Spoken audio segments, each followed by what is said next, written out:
꼭 알아야 할 어제의 뉴스. 새 헌법재판관 후보로 지명된 유남석 후보자는 대법원 재판연구관과 법원행정처 사법정책연구 심의관을 거쳐 2016년부터 광주고등법원장으로 재직 중입니다. 우리법연구회의 창단회원으로 활동했고 헌법연구회 회장을 지내기도 했습니다. 헌법재판관 지명은 소장 대행체제를 빨리 끝내야 한다는 헌법재판소의 요구가 나온 지 이틀 만에 전격적으로 이뤄졌습니다. 다만 청와대는 유 후보자를 재판소장이 아닌 재판관 후보로 지명했습니다. 청와대 관계자는 재판관 지명과 소장 지명은 별개라면서 구인 재판관 체제가 갖춰지면 재판관 모두 소장 후보라고 말했습니다. 임기 6년에 소장을 지명하는 건 대통령 고유 인사권인데 기존 재판관 중에서 임명할 경우 임기 6년이 안 되는 만큼 이 문제를 국회가 빨리 해결해줘야 한다는 입장을 다시 강조했다는 분석입니다. 하지만 일부 야당을 중심으로 소장 지명을 피하려는 꼼수라는 반발이 나오면서 헌재 소장 대행 체제를 둘러싼 논란은 당분간 이어질 것으로 보입니다. 오늘 검찰이 영장을 청구한 인물들은 추명호 전 국정원 국익정보국장과 상관인 신승균 전 국익전략실장, 그리고 유성옥 전 심리전 단장입니다. 이명박 정부 국정원의 핵심 인물들로 국정원법상 정치관여와 직권남용 혐의가 적용됐습니다. 추 전 국장과 신 전 실장은 이명박 정부 당시 국정원 2차장 산하에서 정치 공작을 기획한 혐의를 받고 있습니다.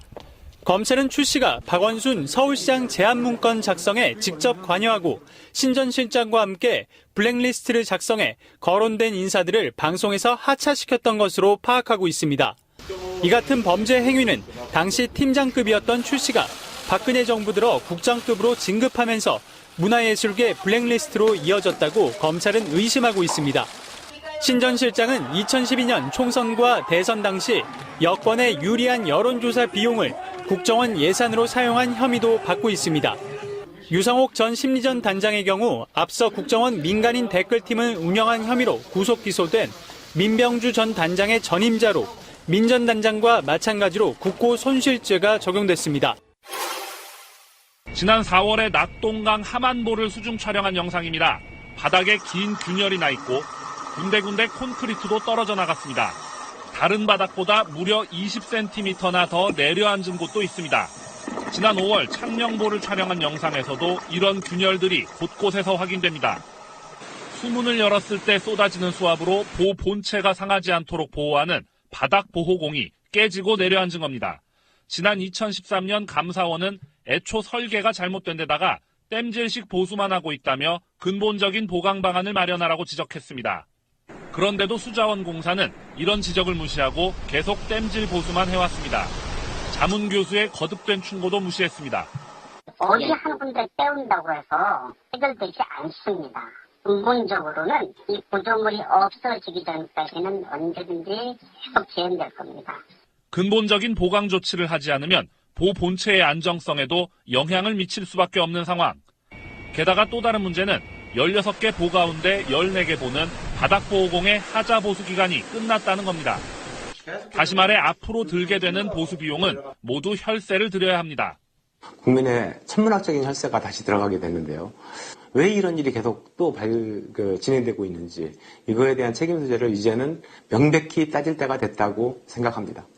이 의원은 또 2013년 영산강 죽산보의 바닥보호공 보수에 22억 원이 들었다며 앞으로 14개 보를 보강하는 데 드는 국민 혈세는 최소 수백억 원에 달할 걸로 추정했습니다.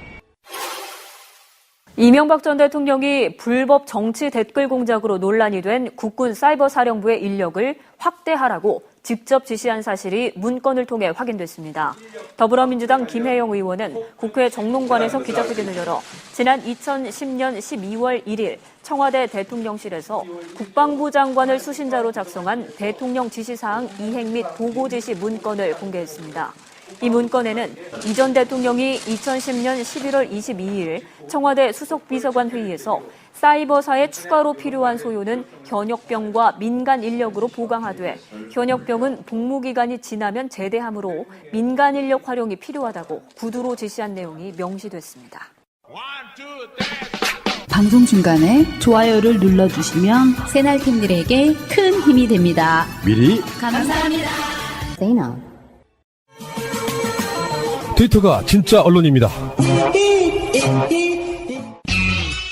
지금의 모든 이슈를 사실상 끌고 다니는 남자, 그 실검 상위에 영향력을 발휘하고 있는 남자, 이가 하면 다 됩니다. 전직 대통령도 사실상 법정 코앞에 와 있습니다. 그리고 시민의 눈에 숨은 조력자이기도 하죠. 행사 때마다 출몰 하고요. 그리고 시민의 눈 행사를 적극 지원하고 있는 훌륭한 기자이기도 합니다. 악마 기자 주진우 기자 모시겠습니다. 안녕하십니까, 주진우입니다. 예, 어서 오십시오. 판도라에서 굉장히 새로운 헤어스타일을 보여주셔서. 네.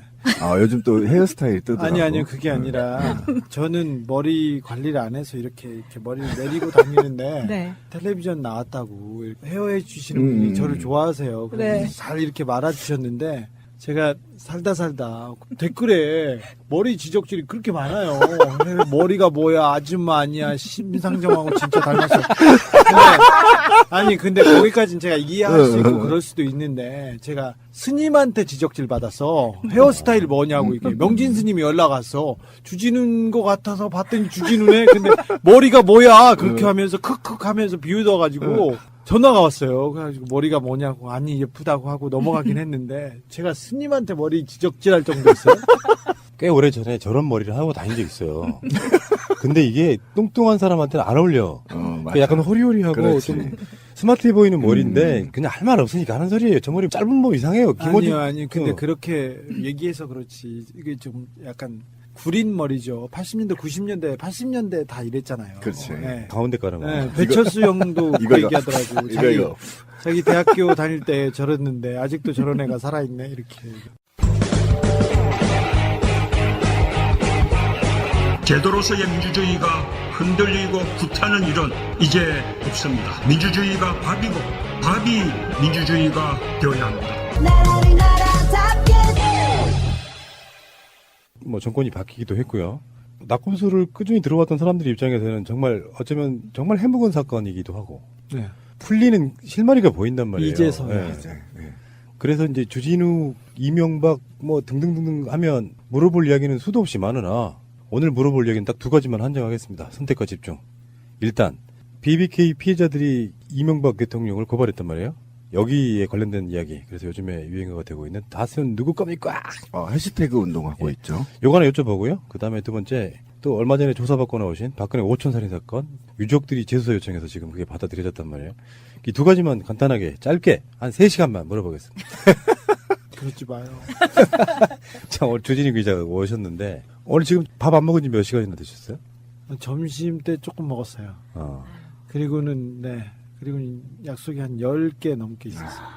당이 엄청 떨어지구나. 요즘 문재인 대통령보다 바쁜 것 같아요. 전화하기도 미안해요. 원래 바쁘기는 제가 더 바빴어요. 바쁜 것으로는 국가대표급이고, 그렇지. 저는 약속으로 이렇게 돈을 줬으면 좋겠고, 아니면 자동차 이렇게 키로수로 택시 메터처럼 그렇게 돈을 줬으면 제가 재벌급이 됐을 거예요. 낙검수가 있잖아요. 중간에 주진우 기자가 합류하잖아요. 낙검수에 주진우 기자가 없었으면 낙검수는 그냥 새날이었어요. 그렇죠. 네, 탐사보도에 팩트가 그러니까. 없었기 때문에 아니, 뭐 그럴 수 있죠. 그런 거 저 때문에 하는 거 아니고요. 그 세 명이 보기에는 되게 허접해요. 사실도 허접한데 그런데 다 자기 분야에서는 최고죠. 그래도 정말 인정합니다. 내공이 있는 사람들이에요. 그래서 그게 잘 케미가 잘 맞았지. 기가 막혔지. 예, 이걸 누가 만들고자 했던 것도 아니었고 아무튼 그랬던 것 같아요. 그리고 그때는 사실은 이명박 치하에서 아무도 말을 못하고 언론이 거의 죽어 있는 상태였지 않습니까? 그래서 우리가 괜찮아, 얘기해도 돼, 우리끼리 쫄지 마 이렇게 얘기하면서 얘기했던 건데, 그래서 그때 뭐 국민들이 그걸 보면서 위안을 갖고 좀 사랑해 주신 거죠. 뭐 근데 제가 가서 잘 된 건 제가 가서 잘 터지긴 했어요. 그렇지. 그러니까 진지하게 한 말은 아니고 뭔가 좀 이렇게 칭찬을 위해서 한 말이면 다른 사람들, 정봉주나 김용민이나 김호준은 그렇게 깔때기를 댔을 거예요. 정말 지금도 깔때기 되는 거잖아. 그 사람들은 돼요. 그 사람들은. 근데 그때 1박 2일 잠 안 자고 낙곰수를 기다렸던 그 절박함과 정말 그때는 정말 오르가즘을 느끼는 것 같아. 쫄지마 한마디에 진짜 막 쐈어 난. 뭘 진짜라니까. 그래, 그때는 정말 엄청났어요. 네, 앞으로도 그런 방송은 없을 안 거예요. 나오죠. 네, 안 나오죠. 공중파든 뭐든 통틀어서 그런 방송은 없을 거예요. 뭐 다운을 받기 어려웠고 올라오면 모든 실검을 다 장악하고 예. 그리고 느끼는 게 뭐 텔레비전에 몇 번 나온 것보다 낙곰수 나오고 그 다음날 그치. 접하는 그 반응이 훨씬 컸어요. 그리고 뭐전 매체 중에 가장 영향력이 있었고요. 그렇죠. 네. 그때는 뭐 매일 팬레터가 6, 70통 왔어요. 택배 10개 이렇게 오고요. 우편물로요? 네네. 시사인 사무실로. 네. 팬레터 70통씩 와가지고 못 읽었어요, 다. 그때는 그 해외 교포들 사이에서도 인기가 어마어마했죠. 정말 많았었거든요. 네네. 저희가 뭐 미국에 이렇게 강연 갔었는데 그때 뭐 교민들 오고 제일 많이 모였다. 뭐 DJ가 오신 이후에 제일 많이 모이기도 했고 뭐 거기도 반응도 폭발적이었습니다. 어디 가는 데마다 몇백 명씩 기다려 주시고요. 저 뭐 지방 강연 가면 전세버스 3대씩 오고. 지금도 그래요. 지금은 조금 와요. 다 얼어 죽었어요. 조금 와요. 문제는 그렇게 시간이 지나고 나서 그렇게 했는데 대선을 못 이겼어요. 네. 그때 그래서 지금 이 문제가 막 터지고 있는 거거든요. 대선 네. 못 이기고 그렇죠. 이기려고 하면서. 그때 정리해야 될 문제였죠. 네. 근데 그때 시발단 사건도 저희가 뭐 6개월 넘게 6개월 9개월 정도 넘게 이렇게 저희가 취재해서 공개했는데 그렇죠. 네. 공개하자마자 국정원과 윤정훈 목사와 변희재 구창한 이 사람들이 저를 고소하고 저희들 네. 고소해가지고 저희가 쫓기는 신세가 됐으니까 시발단 수사는 안 하고 뭐. 그래서 굉장히 뭐 어려웠죠. 암울했죠. 뭐. 법원에 출두할 때도 당당하게 갔잖아요. 아니 저는 당당해요. 네, 정말 그런 거에 답답한 마음들이 확 뚫렸던 그 시대였기 때문에 그때는 저는 진짜 1박 2일로 기다렸다니까. 아니 선배 근데 기다리긴 했지만 뭔 우상이야. 나한테 이래라 저래라 하고 맨날 시키면서. 여기서 낙검수 퀴즈는 저거든요. 아니 진짜 그때 여의도에서 기다리는 줄 한번 생각해봐. 그 추운데. 저는 서초동 법원에서 정봉주 의원 들어갈 때 네. 그때 뭐 사람들 빨간색 목도리하고 이 장미 들고 왔을 때 저는 점심시간에 갔었어요. 그 전에 제가 프랑스에 있었거든요. 와이파이나 인터넷이 안 터지는 지역에 저희가 살고 있어가지고 그때 낙검수를 다운을 받으려고 와이파이 되는 집 처마 밑에서 그거를 기다리고 1시간 정도 기다리고 앉아서 그걸 다운을 받아서 듣곤 했었기 때문에 심지어 김용민 찍겠다고 농을 이사 갔어요, 이 친구. 진짜요? 네, 나중에는. 정신 차리세요. 네, 근데 그런 분들의 성원과 지지가 있어서 아직까지 제가 여기서 이명박을 얘기하고 있는 것 같아요. 그러니까요. 안 그랬으면 잡혀갔겠죠. 하느님이 보호하사. 네, 그렇습니다.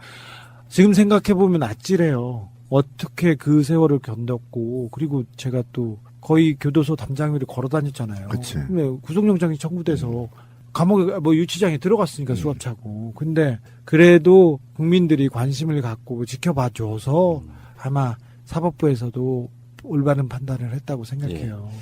알겠습니다. 오늘 물어볼 얘기가 많아서 네. 잡설은 여기까지 하겠습니다.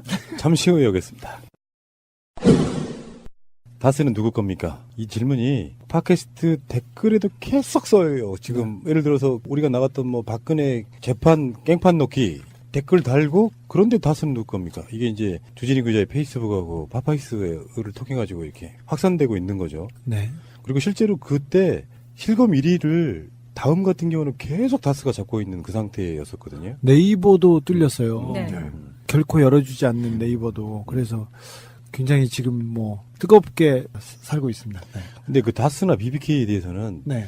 뭐 어렵다면 되게 어려운 설명이었고 이번에 파파이스에서는 좀 쉽게 설명을 하려고 노력을 하더라고요. 얼개를 옵셔널 벤처스만 이해하면 된다. 요 관점으로 가는데 사실 낙검수를 들었던 1000만, 2000만의 사람들은 좀 복잡하긴 해도 이명박 거라는 것은 누구나 다 아는 사실인데. 그럼요. 예. 법적으로 뭔가 이거를 확증을 잡지 못하는 것 때문에 문제가 되는 거잖아요. 이제 잡을 수 있어요. 제가 2달 전부터 이명박 관련된 책을 쓰고요. 이명박 추격기가 나왔고요. 이명박 그렇죠. 노래를 부르고 저수지 게임 다큐멘터리를 내고 그다음에 기사를 제가 시사인에서 140억 비밀에 대해서 썼어요. 근데 여기에서 잘 생각해봐야 되는데 다스가 왜 중요하냐면요. 다스는 이명박 겁니다. BBK도 이명박 거예요. 그런데 검찰이 그냥 다 덮었어요. 2번, 3번 꽁꽁 그냥 파묻었어요. 이명박하고 관련이 없다고. 그런데 이명박 정부 들어서 갑자기 BBK로 빼돌린 돈을 스위스로 빼돌렸던 돈을 다스로 140억을 보냅니다. 140억을 보내. 그래서 저는 깜짝 놀라면서 그렇지. 드디어 잡혔다. 네, 각하는 절대 포기할 사람이 아니지. 그러면서 그 뒤를 쫓기 시작했습니다. 근데 봤더니 사실 내 돈 1,400만 원을 우체국에 있는 돈, 농협에 있는 돈을 내가 감옥에 갔어. 그렇죠. 근데 신비 선배께서 찾아갈 수 없잖아. 찾아가. 그래도 못 찾아가잖아요. 그렇지. 근데 누군가의 도장을 찍어주거나 뭐 계약을 해줘야 될 거 아니에요. 근데 그 부분을 그건데 스위스에 있는 돈이에요. 스위스에 있는 비밀 계좌예요. 그것도 동결된 계좌예요. 이걸 풀고 이걸 가져오는 데는 특별한 힘이 미쳤을 거라는 거는 누구든 예상하는데 그렇죠. 청와대와 외교부 그리고 검찰이 공조작전을 펴서 이 돈을 빼돌려서 다스에 보냅니다. 거기에서 다스는 다시 살아납니다. 자, 사기업을 위해서 사익을 위해서 공권력이 동원된 전형적인 국정 논란 사건입니다. 이거는 직권남용이에요. 근데 제가 서류를 공개했지 않습니까? 다스 서류와 청와대에서 내려보낸 서류. 그래서 청와대에서 이 일을 했던 사람들의 증언이 저를 통해서 그리고 그것이 알고 싶다를 통해서 공개됐어요. 직권남용이 이미 완벽히 해결됐어요. 자, 그래서 이 다스가 그냥 누구 것이 아니라 이명박의 친척이 아니라 이명박 거라고 증명할 수 있는 내용들이 다시 살아납니다. 그렇죠. 네. 그래서 수사가 시작되고 이 140억을 수사하고 다스를 시작하면 아까 말했듯이 다스는 김재정 씨가 죽고 나서 그렇죠. 지분 관계가 엉킵니다. 그리고 이시영 씨가 한국타이어에서 놀다가 그 회사로 가면서 이시영 체제로 바뀌기 시작합니다. 이상은 이동영이라는 사람이 있었어요. 이상은의 큰아들이 총괄 부사장이었는데 이 사람이 좌천되고 시영이 고속 승진을 하면서 정권을 잡습니다. 그리고 80개 계열사가 있는데 그 대부분 계열사가 이시영 계열사, 이시영한테 돈을 만들어주기 위해서 바뀝니다. 그리고 몇몇 해외 지분, 해외에 중국에 8개 그리고 전 세계 13개의 공장과 땅이 있는데 꽤 많더라고요. 어마어마한 투자를 했는데 그 돈은 오롯이 이시영 거거나 이시영한테 옮겨지고 있었어요.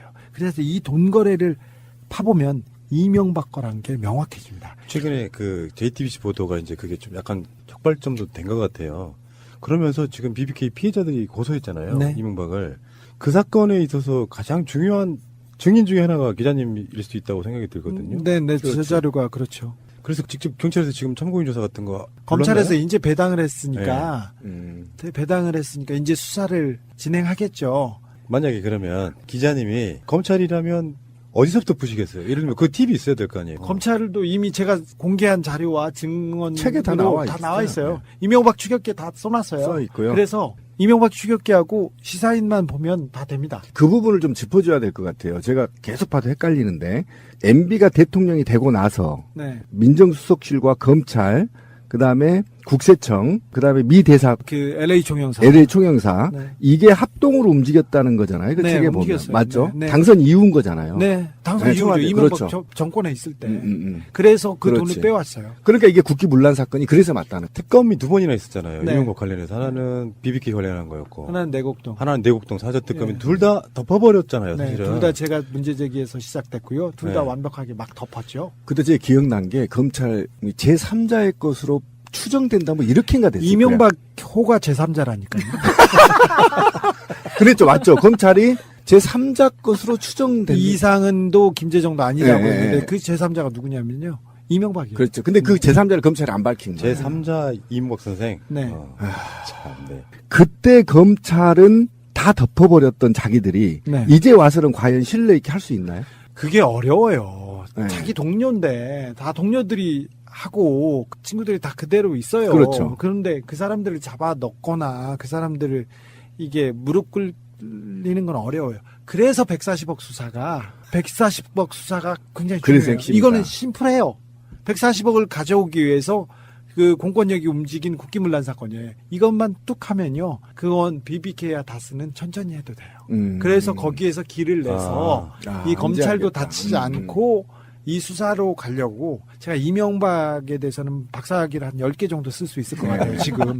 거의 모든 거를 수치와 그 내용을 가지고 얘기할 수 있는데 그래서 연구해서 길을 낸 게 여기예요. 오케이. 이제 이해했어요. 자, 블랙리스트 보면 말도 안 되잖아요. 그렇죠. 국정원에 나서서 네. 뭐 김재동을 사찰하고 뭐 하고 말도 안 되지 않습니까?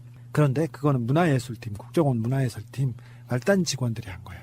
문화예술팀장, 사회팀장, 그 다음에 국내 담당 차장, 그 다음에 실장, 원장, 이것까지 대통령까지 가려면 너무 사다리가 많아요. 그렇죠. 그래서 직접적으로 잡기 어려워요. 그 다음에 하나는 뭐 댓글, 청와대 댓글. 댓글은 국정원에서 돈을 준 민간인들이 돈을 댔잖아요. 또 그 돈을 받고 달았잖아요. 그렇죠. 거기에서 이제 국정원 직원, 사회팀 이렇게 또 단계로 가면은 또 이것도 어려워요. 연관성 찾기가 어렵죠. 그래서 원세훈이 자료를 다 까고 이명박을 물어주지 않는 한 이명박을 잡기 어려워요. 이걸로 단죄하기 어려워요.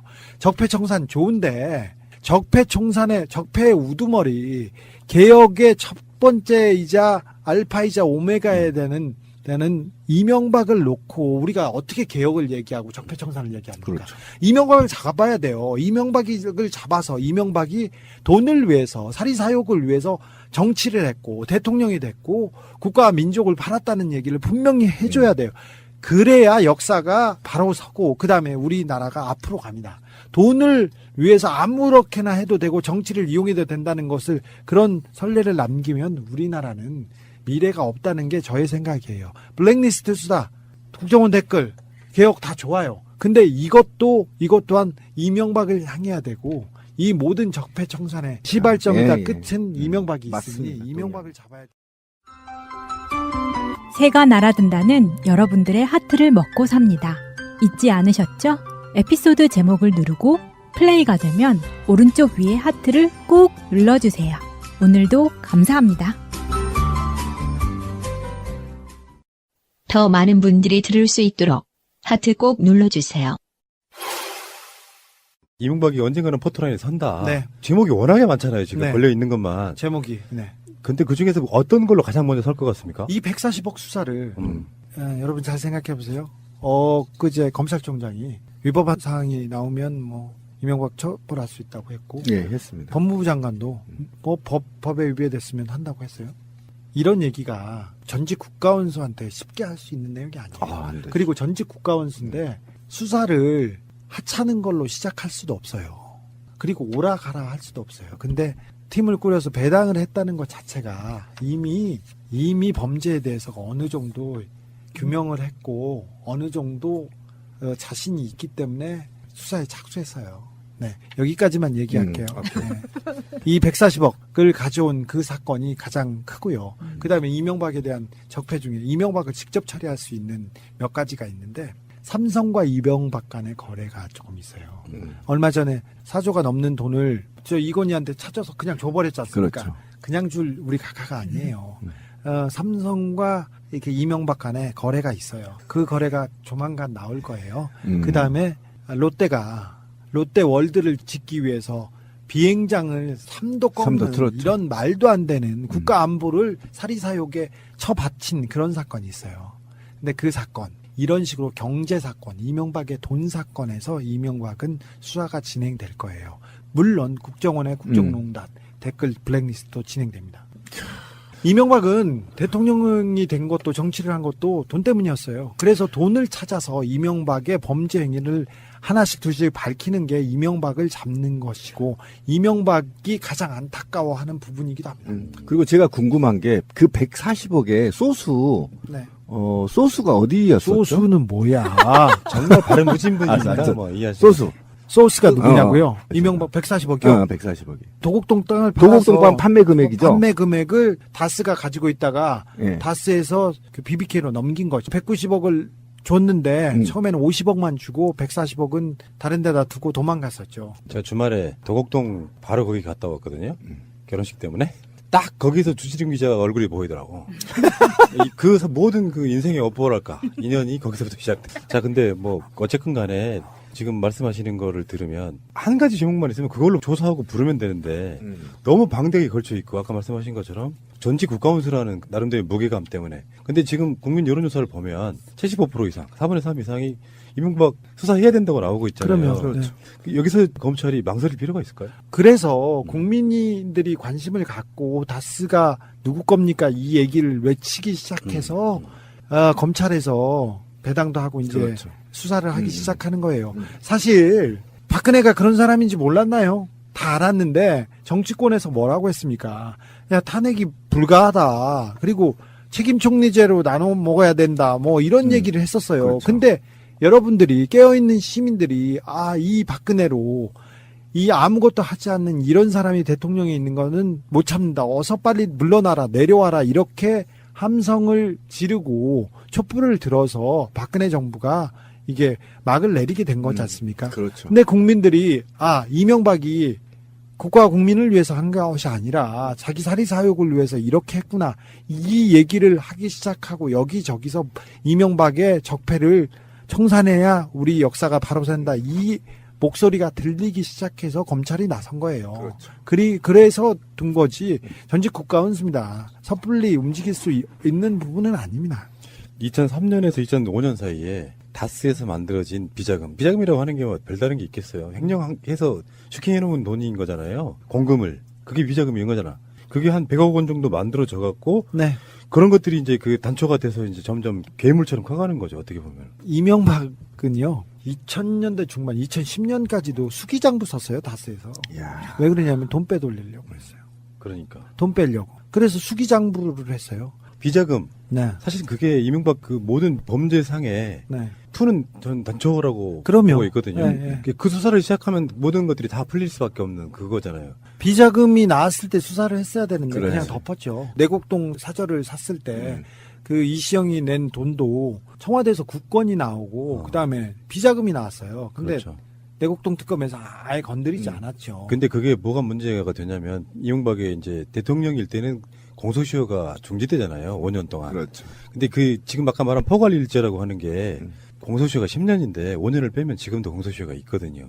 그러니까 지금 전문가들은 무슨 얘기를 하고 있냐면 이명박의 다스의 비자금을 고소하는 것으로 시작하면 웬만하면 고구마 줄기처럼 캘 수 있다 이렇게. 그럼요. 예. 그리고 이 모든 게 돈을 위해서 벌어진 일이에요. 그렇지.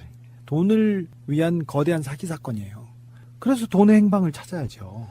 BBK 지금 피해자들이 고발한 사건도 네. 검찰이 의지만 가지면 그걸로도 다 연결돼 있는 아, 사건들이잖아요. 그리고 지금 소셜 미디어에서 이런 얘기가 나오는데 만약에 BBK 실소유가 네. MB라고 한다면 네. 대통령 선거라고 하나 지위도 지금 문제가 생기나요? 그럴 수도 있는데 거기까지 그렇다는 갈지는 모르겠는데 아. 일단 기본적으로 다스가 이명박 거라면 직권남용이 바로 적용이 돼가지고요. 적용이 되고 그러면 BBK도 그렇죠. 이명박 거라고 직접적으로 그 연결될 수 있습니다. 그 주가 조작은 차치하고 직권남용과 그 다음에 다스 이 회사가 해외에 이렇게 돈을 빼돌리고 이시영한테 간 그 자금 흐름이 명확하지 않습니다. 예. 외환관리법이 명확하게 처벌 대상입니다. 그렇죠. 그래서 그걸로 당장 사법 처리돼요. 이명박을 잡을 수 있는 직접적인 파일이 140억 원과 다스에 담겨 있습니다. 그래서 다스는 누구 겁니까? 그 얘기를 해야 돼요. 이제 얘기가 갔습니다. 이번에 이명박이가 네. 우리 싫어하는 말도 안 붙이고 싶지도 않아. 이명박이가 페이스북에 글 하나 썼었잖아요. 네. 보고 어떠셨어요? 기뻤죠. 그렇구나. 기뻤죠. 왜 그러냐면 저는 이명박이 한 달, 두 달 있다가 입장 표명을 할 정도로 막 몰아붙인다는 얘기였는데 그렇지. 사실 제가 이명박 프로젝트를 한다고 이명박 책을 내고 뭐 노래를 내고 이승만 형이 노래를 내고 다큐멘터리가 나왔는데 언론에서 하나도 다뤄주지 맞아요. 않아요. 그렇죠. 그냥 아무도 몰라요. 우리 부모님도 몰라. 뭐 책이 나왔는지 뭔지도. 근데 그때부터 계속 외치고 다녔는데 그리고는 140억 비밀에 대해서 썼는데 그거는 제가 이명박 관련된 기사를 쓴 것 중에 가장 중요한 기사입니다. 제가 BBK 메모를 써서 BBK 특검이 됐고요. 내곡동 사저를 찾아가지고 내곡동 특검이 됐어요. 그 두 특검을 이끈 기사보다 훨씬 큰 기사였고 큰 의미가 있는 기사가 140억이. 아무 데도 안 받아줘요. 이명박이라는 얘기가 안 나오고 정말 소름 끼치는 침묵이었어요. 제가 이명박에 대해서 400번 욕할 때는 한마디도 안 하다가 김성주 한번 욕했다 했더니까 댓글과 그 모든 부대가 와가지고 그렇게 기사를 쓰고 욕했지 않습니까? 근데 그런 걸 보고 집에 들어갈 때 막 무릎이 팍팍 꺾이고 그랬어요. 제가 아무리 날려도 이게 안 되나 그런데 그래도 계속 해야죠. 제가 하는 일이 그거니까. 근데 계속 하다가 2달 만에 프로젝트를 정식으로 시작하고 2달 만에 기도의 응답을 받았어요. 그래서 이거는 이명박이 쫄리는 거거든요. 그래서 얘기한 거거든요.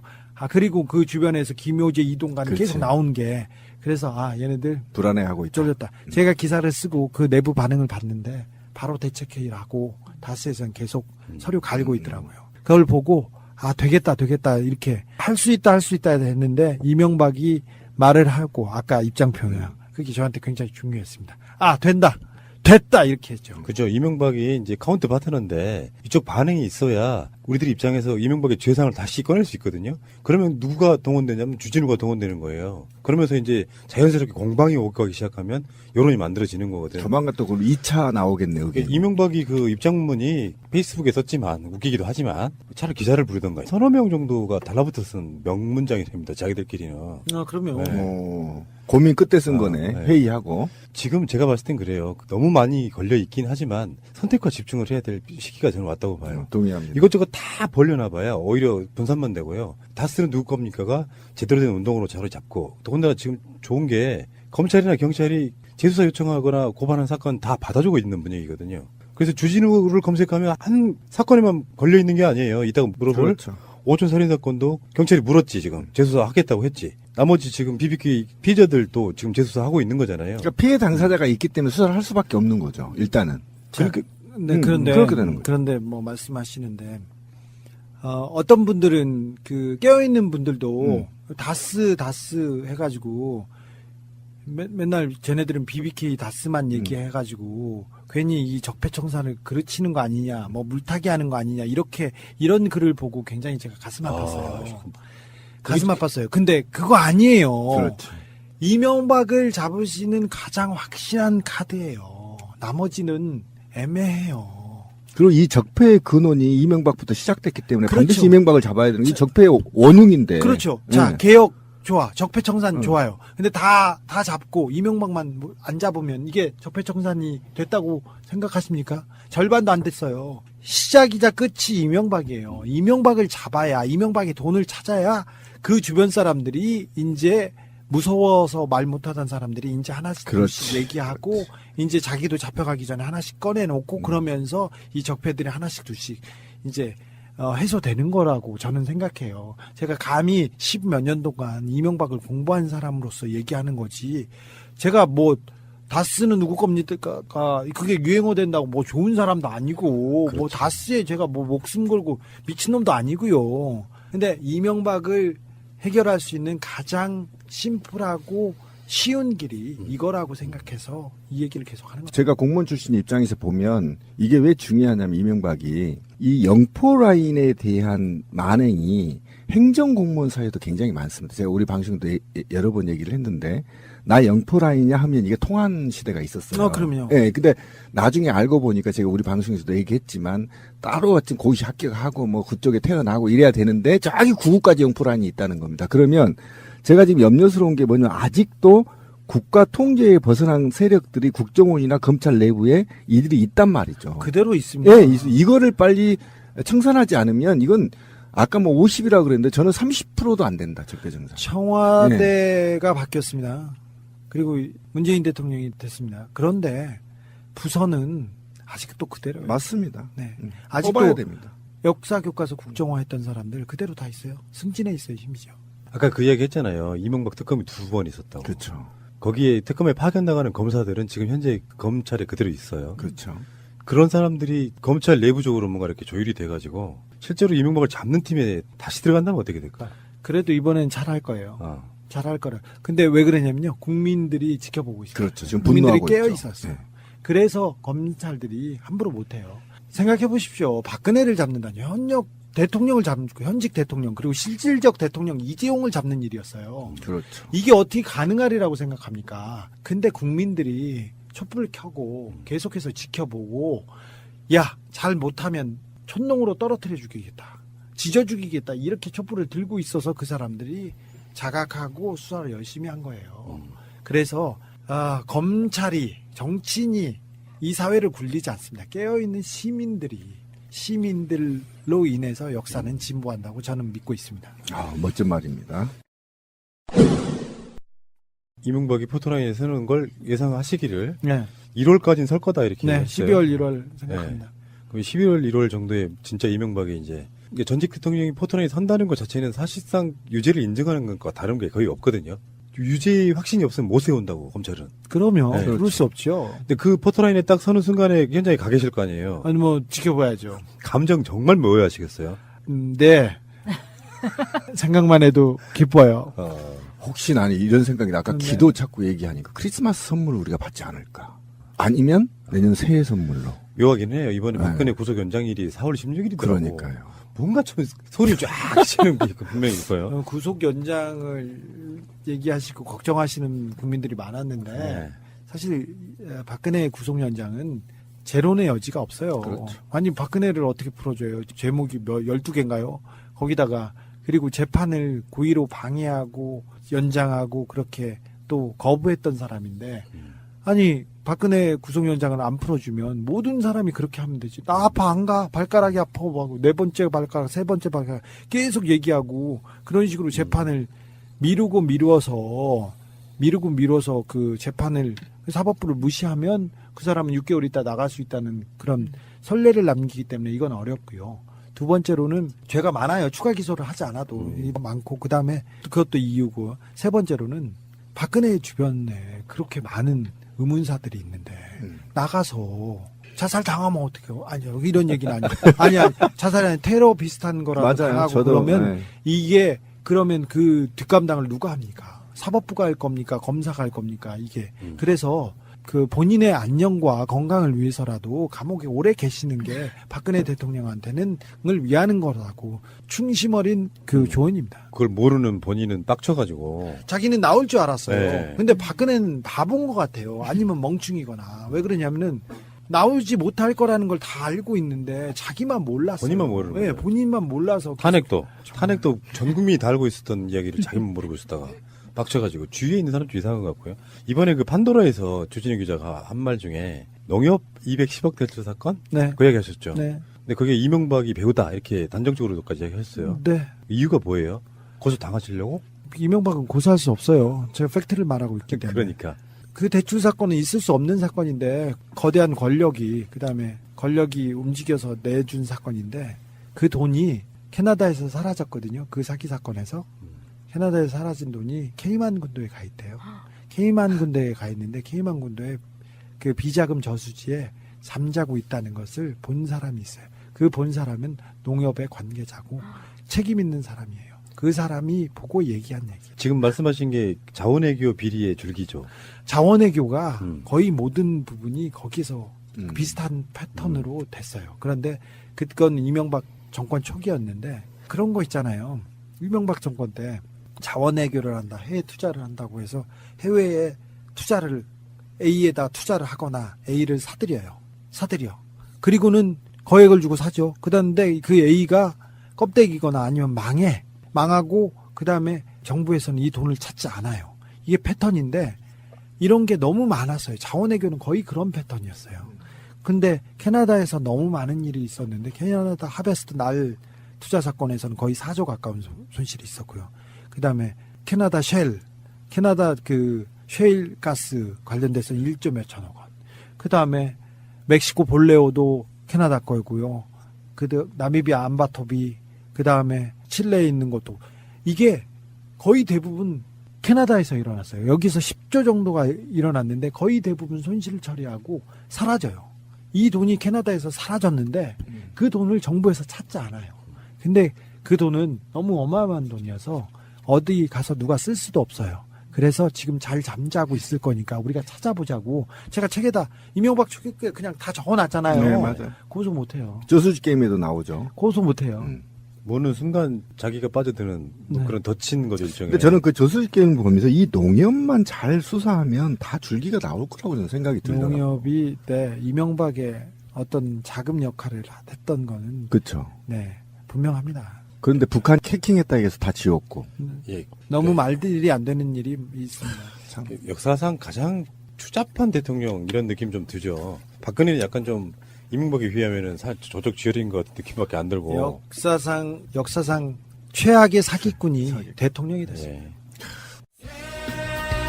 대한민국 완전한 대한민국 문재인과 손잡고 다시 끊지 마세요. 끊지 마세요. 박근혜로 넘어가 보겠습니다. 이명박근혜 그 박근혜입니다. 근데 지금 이명박근혜 관련해서는 박근혜 죄는 법원에서 지금 단죄의 어떤 모양을 갖추고 있는 것이라. 네. 근데 해결되지 않은 사건이 있어요. 이것도 낙검수부터 시작된 거예요. 근데 지금 최근에 그게 이슈가 또 되고 있는 게 기본적으로는 유족이 재수사를 요청했단 말이에요. 너무 말도 안 되는 황당한 사건 처리였기 때문에. 소름이 돋죠. 근데 그 당시에 관할 경찰서장이 자유한국당 국회의원인가요? 아니요. 새누리당으로 공천을 받아서 총선에 나왔는데 당선되지는 않았어요. 아, 그랬군요. 그럼 이만희 씨가 그러면 다른 이만희 사건이구나. 씨는 이만희 의원은 성동경찰서장이었는데 그때 유경재단 폭력 사건이 아, 있었죠. 그거였죠. 네. 근데 오촌 살해 사건 현장에 지금 뭐 최근에 이제 주진우 기자가 경찰 출석하고 나서 뭐 즉석 일문일답에서 했던 이야기, 우리는 낙검수나 등등을 통해 가지고 들었던 이야기긴 한데 네. 오촌 살인 사건 현장에 제 3자가 있었다. 네. 그것을 다시 한번 설명 좀 해주세요. 박용철 씨라는 거구를 박용수 씨가 살해했다고 했는데 차 안에서 살해했습니다.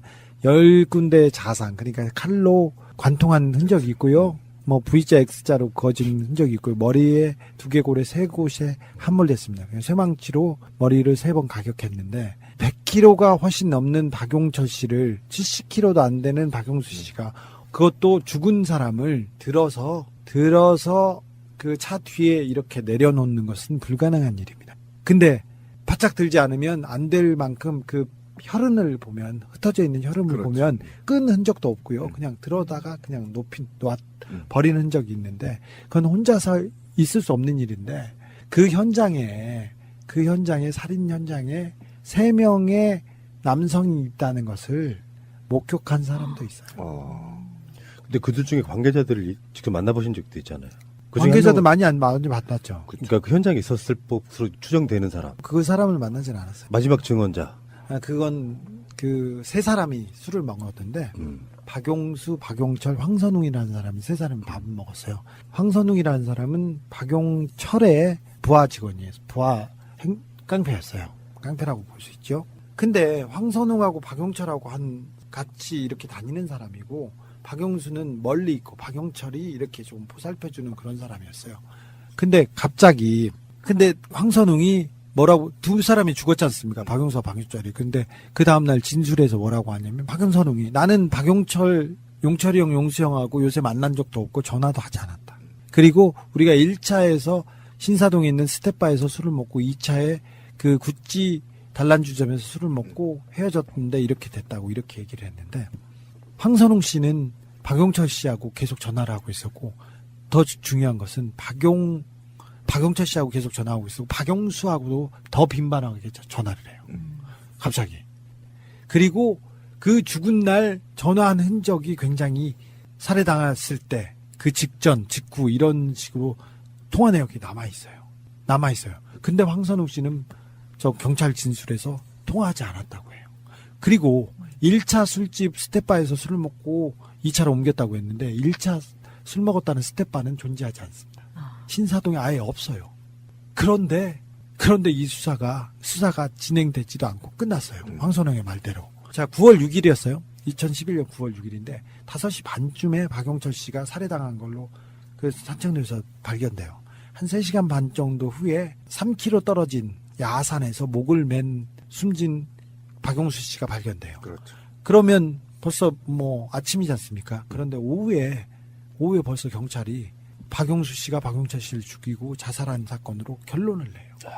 수사를 하지 않았어요. 통화 내역 조회 수사 안 했고요. CCTV가 곳곳에 있었는데 CCTV 조사도 안 했어요. 사실 그때는 박근혜 씨가 대통령도 아니던 시절이고 실제로 그런 사람들을 컨트롤할 만한 권력이 있다고 보긴 좀 어렵지 않아요? 2011년이면 이명박 말기였고요. 박근혜 대통령이 거의 대통령이었어요. 그렇죠. 사실상 실권 그럼요. 있었죠. 뭐 저기 여당 후보로 유력했고요. 그거 관련해 가지고 최근에 그것이 알고 싶다에 보면 삐처리가 됐지만 입모양이 정윤회라는 이야기를 하는 것처럼 보이거든요. 저는 그것이 알고 싶다 안 봤어요. 네. 그러니까 그렇게 보이는 부분이 있어요. 한참 해자가 됐었죠. 아, 그래요? 네. 근데 박지만 씨는 박근혜 그 집안에서 별로 인정 못 받는 사람이에요. 아들도 아니고. 뻥쟁이라? 예. 나약 전과에 4번 감옥 갔다 온 사람이에요. 그 사람이 무슨 누구한테 인정을 받겠어요. 박지만 씨가 감옥에 있는 동안 박근혜 씨가 한 번도 면회를 안 왔어요. 그 많이 간 상황에서도. 그래서 유경재단 폭력 사건이나 이 신동욱 납치 살해 미수 사건, 그리고 그 다음에 오촌 살인 사건에 박지만 씨 얘기가 나와요. 왜 그러냐면 박지만 비서 정용희와 전인식이라는 사람이 맞아요. 계속 이름이 나오거든요. 근데 이 정용희를 박지만 씨한테 보낸 사람이 정윤회예요.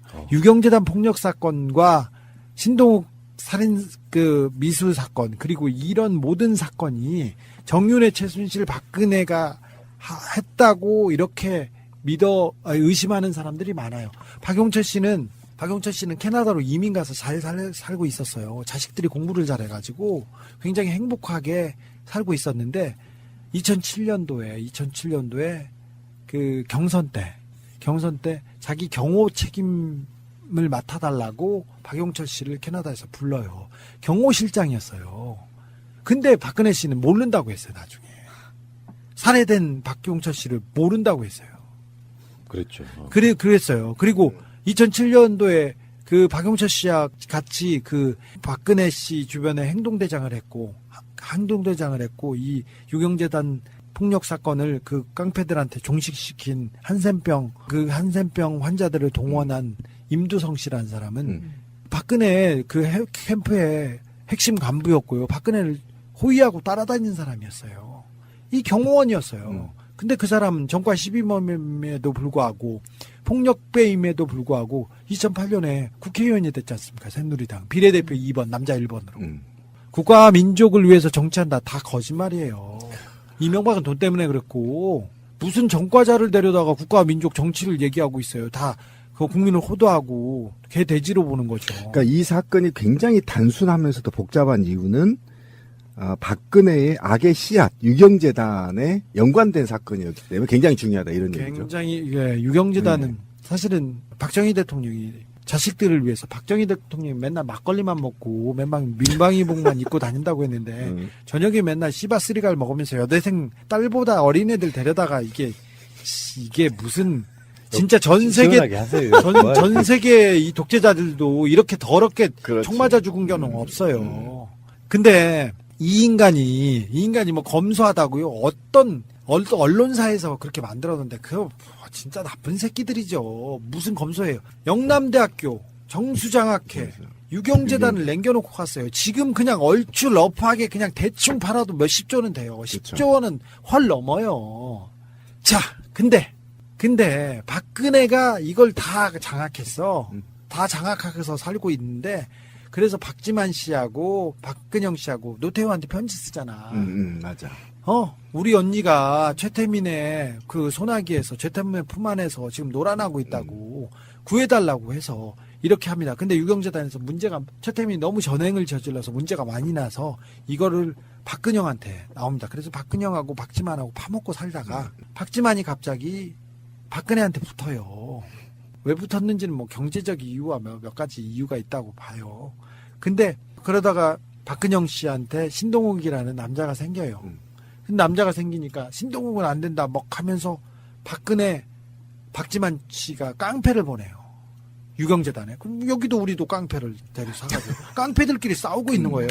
그 깡패들 싸움을 보고 제가 그 유경재단 취재를 시작한 거예요. 얼마나 이 가족들은 진짜 우애가 깊으면 조폭을 동원해서 싸울까 이렇게 생각해서. 그러다가 한센병 환자들을 보내가지고 유경재단을 다 정리합니다. 그리고 박근영을 쫓아버립니다. 그 전에 신동욱을 납치해가지고 죽이려고 했고 죽이라는 사람이 있었고 살인 교사가 있었고요. 그러다가 박용철 씨가 박지만 박근혜 측에서 뒷정리를 하죠. 정리를 하는데 박용철 씨를 팽하려고 합니다. 팽하려고 하니까 박용철 씨가 자기가 진실을 얘기하겠다고 하죠. 내가 나한테 살인 교사를 한 것이 있고 돈을 보낸 통장이 있다. 내가 그 지시사항을 그 핸드폰에다가 녹음해놨는데 내가 캐나다에다 뭐 갖다 놨다 뭐 이런 얘기를 해요. 그런 얘기를 하니까 신동욱 씨가 고소를 해요. 나 살인교사로 교소를 해요. 박지만 씨를. 그런 상황이 돼서 박용철 씨가 재판 증인으로 채택돼가지고 재판에 나오기 직전에 2011년이었습니다. 직전에 살해당하죠. 그게 이 살해 사건의 전모예요. 그리고는 1년 있다가 제가 그 국가서 부검시 기록과 오촌 살인 사건 경찰 자료를 어렵게 빼가지고 기사를 쓰려고 취재를 해요. 취재를 하고 다닐 때 황선홍이라고 그 유일한 술자리에 동석했던 황선홍이 2012년 9월 대선을 앞두고 2012년 9월 제가 막 취재할 때 그때 라면 먹다 살해 걸려 죽죠. 박지만 수행교사도 죽었죠. 그게 올 초예요. 네. 올 1월 1일 날 발견됐는데 그거는요. 오촌살인 사건이 수면으로 가라앉았다가 갑자기 최순실 국정농단이 벌어지면서 이것도 최순실과 정윤회와 관계가 있을 거야 그러면서 그것이 알고 싶다가 제 기사를 바탕으로 오촌살인 사건의 비밀에 대해서 보도를 했어요. 12월 말에. 그리고는 죽었어요. 근데 이 사건에서 헷갈리는 게 그러면 컨트롤 타워가 누구? 맞아. 나도 지금 그거 물어보려고 그랬어요. 이 최순실 국정농단에 있어가지고 그렇게 난리가 났는데도 정윤회 검찰 수사 받았다는 소리 한 번도 못 들어봤거든요. 그렇죠. 자, 아까 말했듯이 박지만은 박근혜 집안에서 아무것도 아니에요. 아시다시피 박근혜는 허수아비잖아요. 그냥 뭐 주사 맞고 드라마 보고 계속 약 먹고 주사 받고 뭐 그런 사람이에요. 근데 그 글을 조정하던 사람은 최순실 씨였고 정윤회였어요. 그러니까 유경재단 폭력과 모든 국정농단의 뒤에도 최순실 정윤회가 있다고 보는 것은 무리가 아니죠.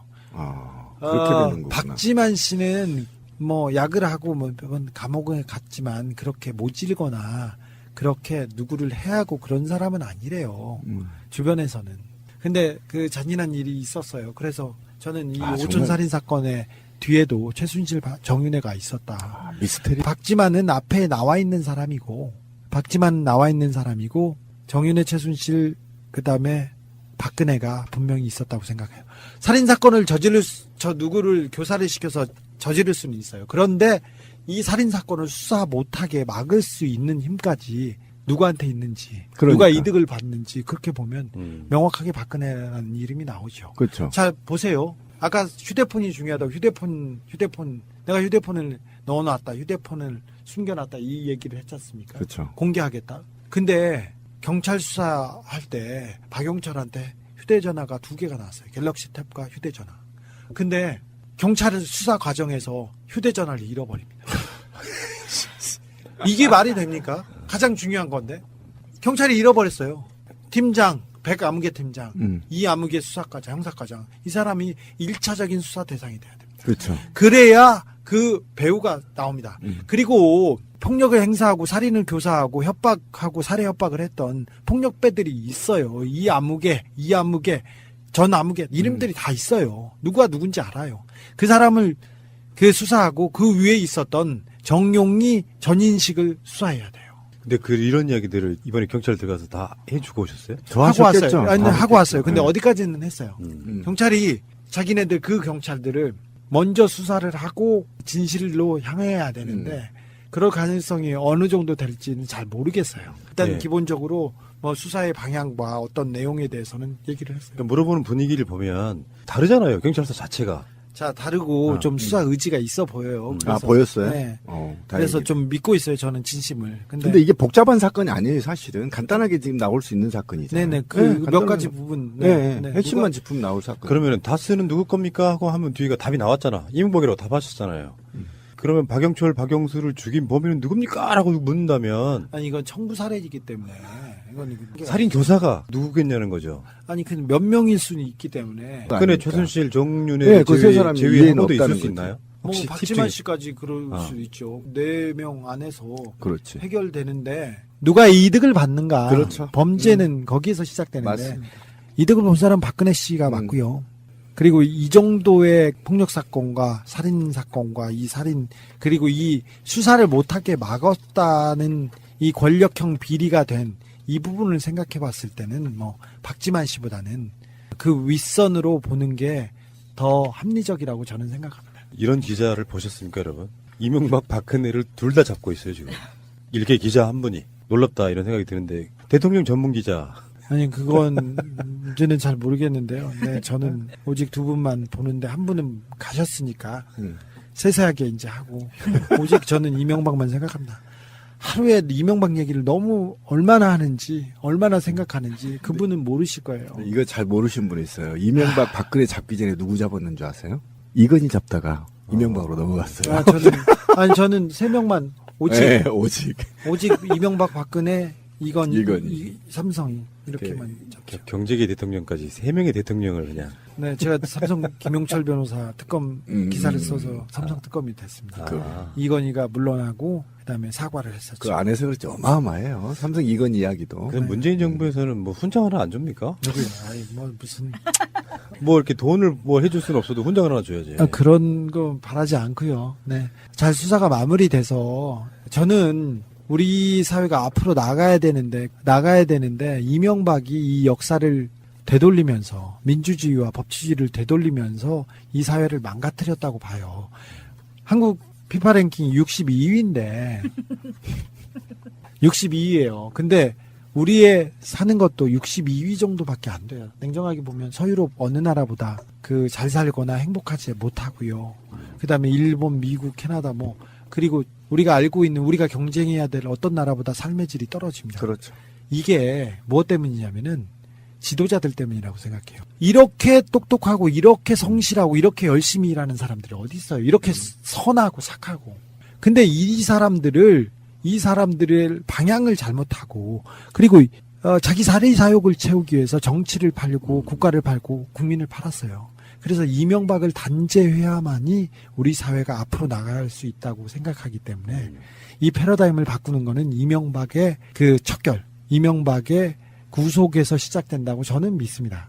짧은 저의 생각으로는 이명박이 적폐청산의 처음이자 마지막이라고 생각합니다. 그렇죠. 그래서 다스가 중요하고 그래서 140억이 중요하다고 생각합니다. 그러니까 우리는 주진우 기자님이 우리 방송에 나오나 안 나오나 그런 이슈를 생산해낼 때마다 방송을 합니다. 네. 그거는 이제 서로 도와야 되는 어떤 연대와 동지적 관계에서.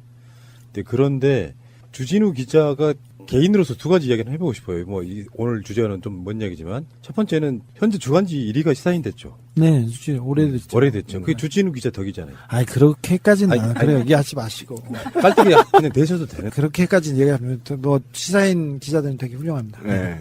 훌륭한 사람 많습니다. 주진우 포함해서 이렇게 마무리하고요. 팟캐스트도 그래요. 예를 들어서 우리가 낙검수가 없어지고 나서 제가 이 팟캐스트 만든 이유 중에 하나가 낙검수가 없었어요. 네. 근데 비교가 되는 게 주진우를 대체할 만한 역할이 없는 거야. 이게 우리 한계였다고 저는 생각이 들거든요. 저도 이제 그 얘기 하려고 했는데 후배들이 주진우만큼 과연 탐사 보도를 해줄 수 있는 사람들이 있는 것인지 또는 혹시 후배들을 양성하고는 있는 것인지 제가 왜 이런 질문을 하냐면 주진우 기자가 만들어내는 이 한국사의 역사가 엄청나거든요.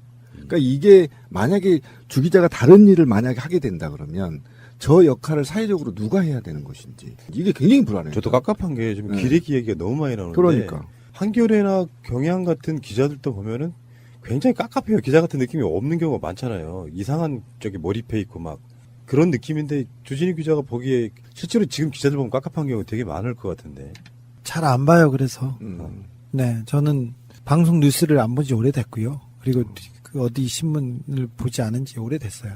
근데 이제 좀 주눅도 들고 겁먹고 그리고 또 기자들이 이 사회가 조금 나아지는데 보탬이 되겠다는 초심을 잃어버리고 뭐가 나한테 유리한가 뭐가 사주한테 잘 보이는 건가 거기에 자꾸 매몰되고 그래서 기레기 그리고 언론이 그렇지. 망가진 그 이유가 큰데 적폐 우두머리 이명박을 걷어내고 그 공포에서 벗어나게 한다면 그 블랙리스트도 마찬가지예요. 블랙리스트가 작동할 수 있었던 이유가 방송국의 PD 기자들 때문이에요.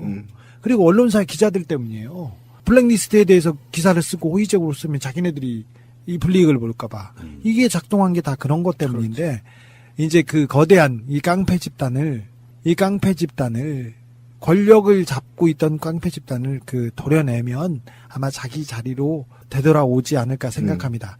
이명박 청산하고 그러면 이명박을 추종하던 MBC나 KBS, SBS의 그 방송사 간부들도 이렇게 없어질 거고요. 제 자리에 오면 개개인의 역량은 다 훌륭하고 그런데 그 사람들이 다른 마음을 먹었는데 이제 좋은 언론사로 금방 돌아올 수 있다고 생각해요. MBC가 가장 망가진 MB의 방송국이 돼버렸었는데 어느 정도 정리만 되면 가장 또 좋은 방송국으로 이 사회에 보탬이 되는 방송국으로 올 거라고 생각해요. 그러니까 이명박만 잡으면 제가 없어도 충분히 뭐 다른 기자들이 훨씬 잘 해내리라고 생각합니다. 네, 저는 그런 생각을 해봐요. 저도 이제 기관지 기자를 좀 해봤잖아요. 근데 그 탐사 보도를 할 수 있게 시간과 지원을 해준 시사인에도 사실은 좀 박수가 가야 되는 거 아닌가요?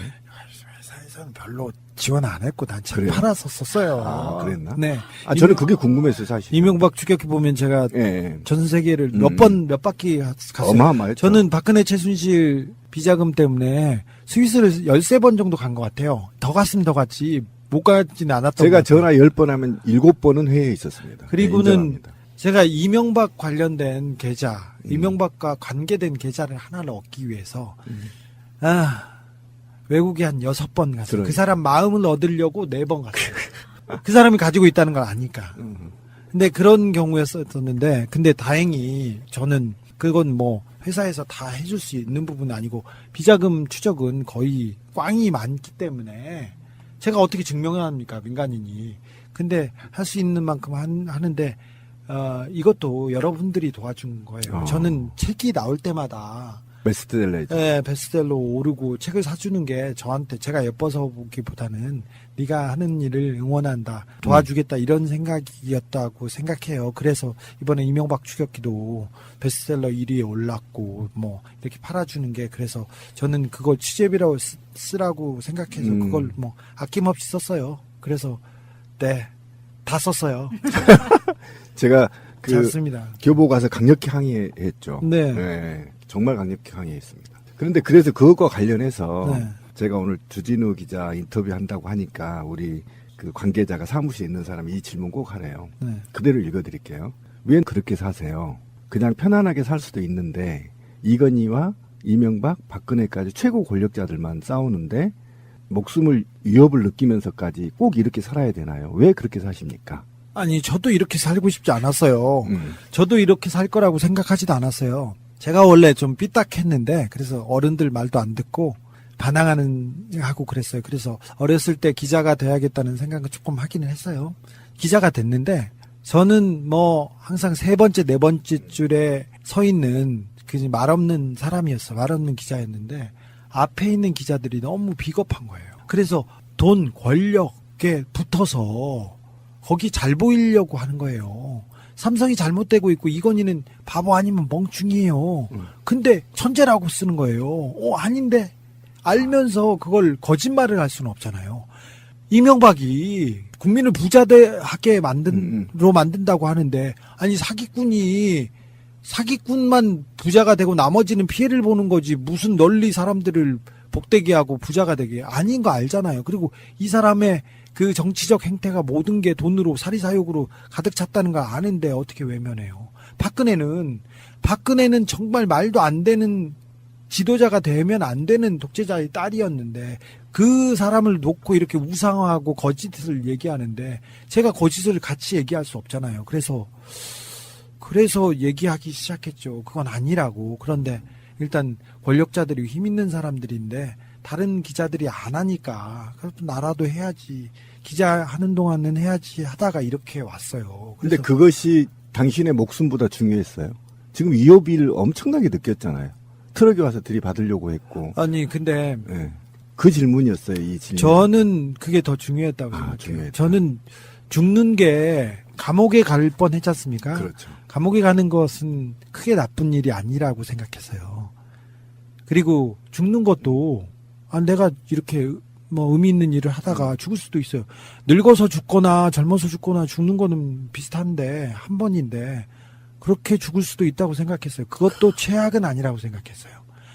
정말 우리 선배들 중에 민주화 운동을 하다가 소문 없이 사라지신 분들, 고문당하신 분들 많잖아요. 그에 비하면 나는 정말 많이 대들었고 욕도 실컷 했잖아요. 그래서 그게 최악은 아니다. 저는 항상 생각해서 어느 정도 갔을 때부터는 그렇게 두렵지는 않았어요. 저는 그렇게 가는 게 저한테 주어진 운명이라면 그냥 그렇게 가야 되겠다는 생각이 있어요. 그래서 다른 생각이 있기 때문에 이거는 뭐 신념 그런 건 아닙니다. 근데 생각하는 게 조금 다르기 때문에 그렇게 무섭진 않았어요. 저도 집에 있는 분과 애를 생각하면 그렇죠. 눈물도 나고 내가 왜 이렇게 살아가나 집에 가다가 이렇게 외롭고 슬프고 그렇죠. 그런데 이건 나한테 주어진 길이다. 여기까지는 생각하고 그래서 하는 만큼은 하겠다 생각하는 거예요. 제가 질문을 잘못했네요. 네네네네 좀 그렇습니다. 아무튼 아니 나는 박근혜 이재용이 갔고 이명박이 가면 기쁘게. 당신이 할 일 다 했네. 그러면 네. 저는 좀 할 만큼 했다고 생각해요. 네. 그래서 이게 일종의 관성 같은 게 있어가지고 마음이 오랜 아프네. 시간 동안 그런 거 했던 사람은요. 그게 해결이 되거나 뭔가 또 다른 일 또 해요. 안 할래요. 저는 사실 그거 동의합니다. 할 것을 믿습니다. 저 정권 교체가 그렇게 중요했어요. 왜 그러냐면 정권 교체를 해야만 박근혜, 이재용, 이명박을 잡을 수 있다. 정권 교체를 하더라도 부담스러워요. 전임 대통령이고 지도자잖아요. 부담스러워.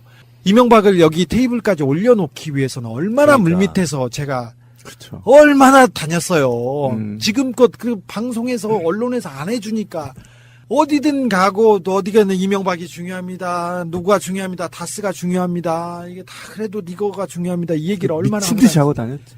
미친놈이었죠. 그런데 그랬어요. 근데 정권 교체가 되니까 너무 허탈한 거예요. 혼자서 애인이 떠나간 사람 마냥 혼자서 이렇게 앉아있고 우두커니 앉아있다가 며칠 지나서 정신을 차리고 아까 말했듯이 이명박이지.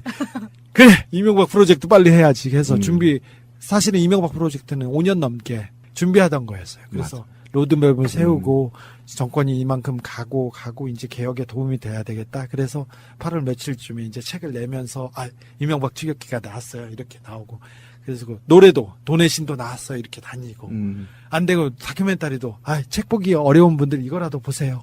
이렇게 하고 계속 이렇게 책을 들고 다니고 그리고 어디 가서 이명박이 중요해. 다스가 누구 겁니다가 중요해.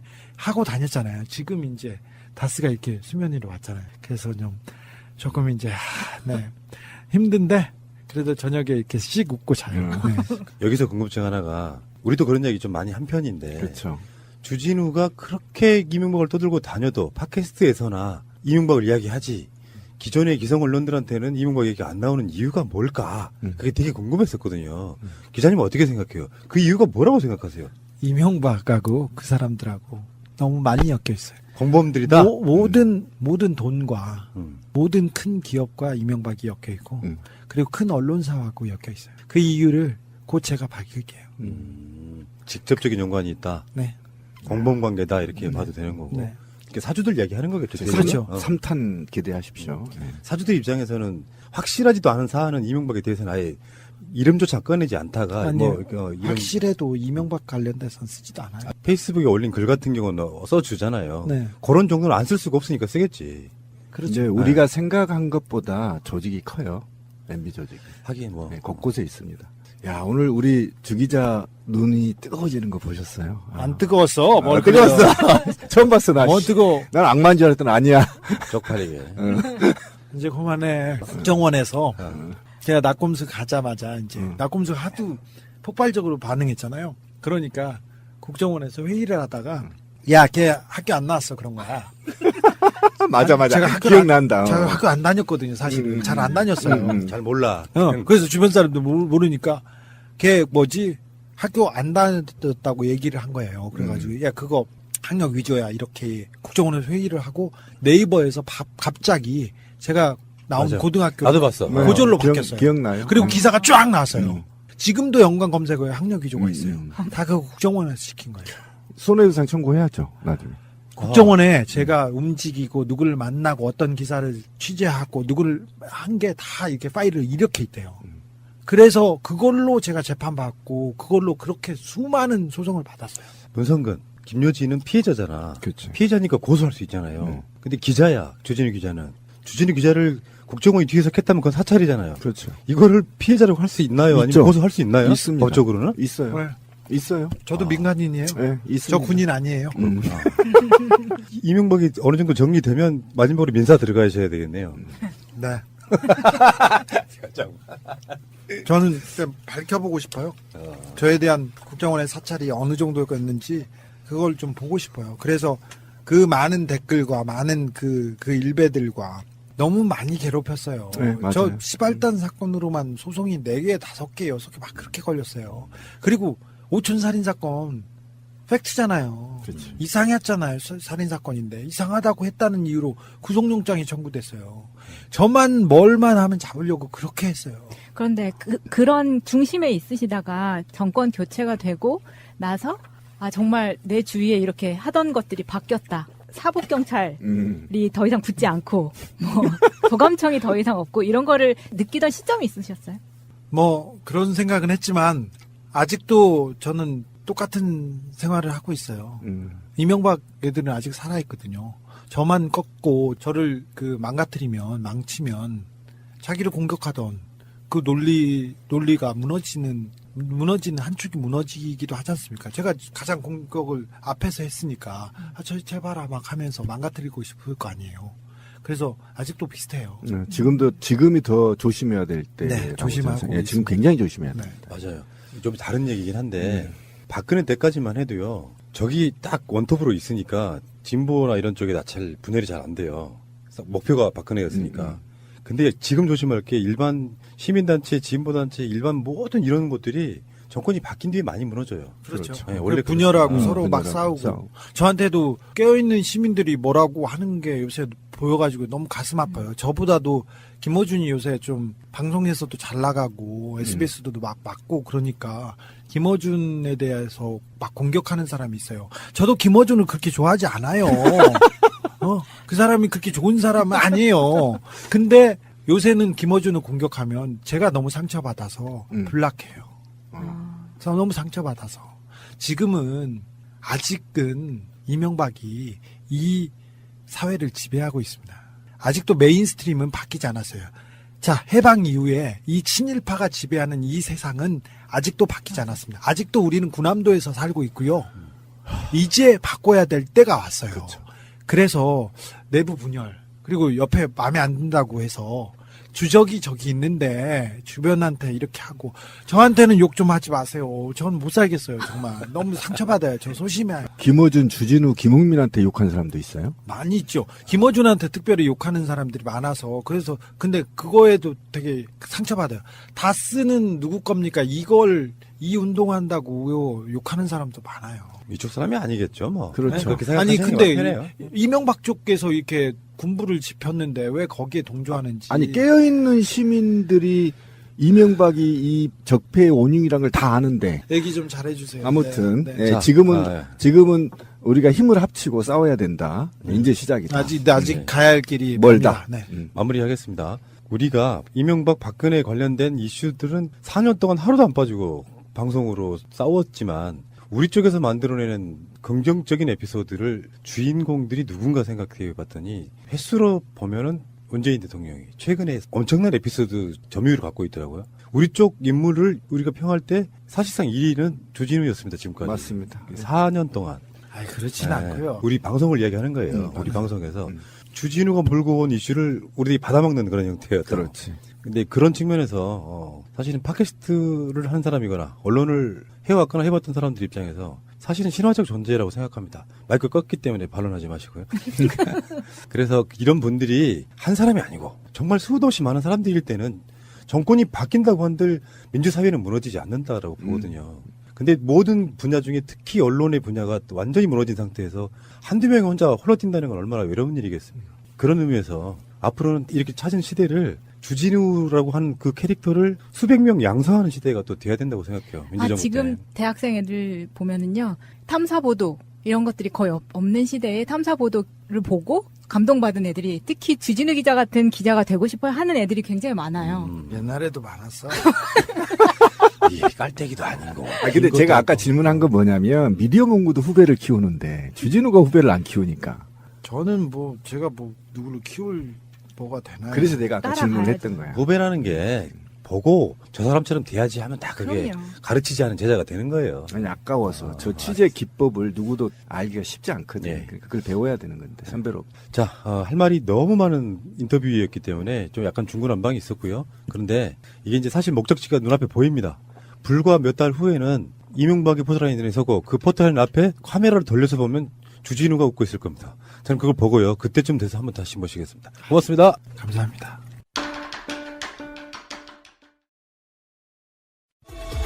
꼭 알아야 할 어제의 뉴스. 새 헌법재판관 후보로 지명된 유남석 후보자는 대법원 재판연구관과 법원행정처 사법정책연구 심의관을 거쳐 2016년부터 광주고등법원장으로 재직 중입니다.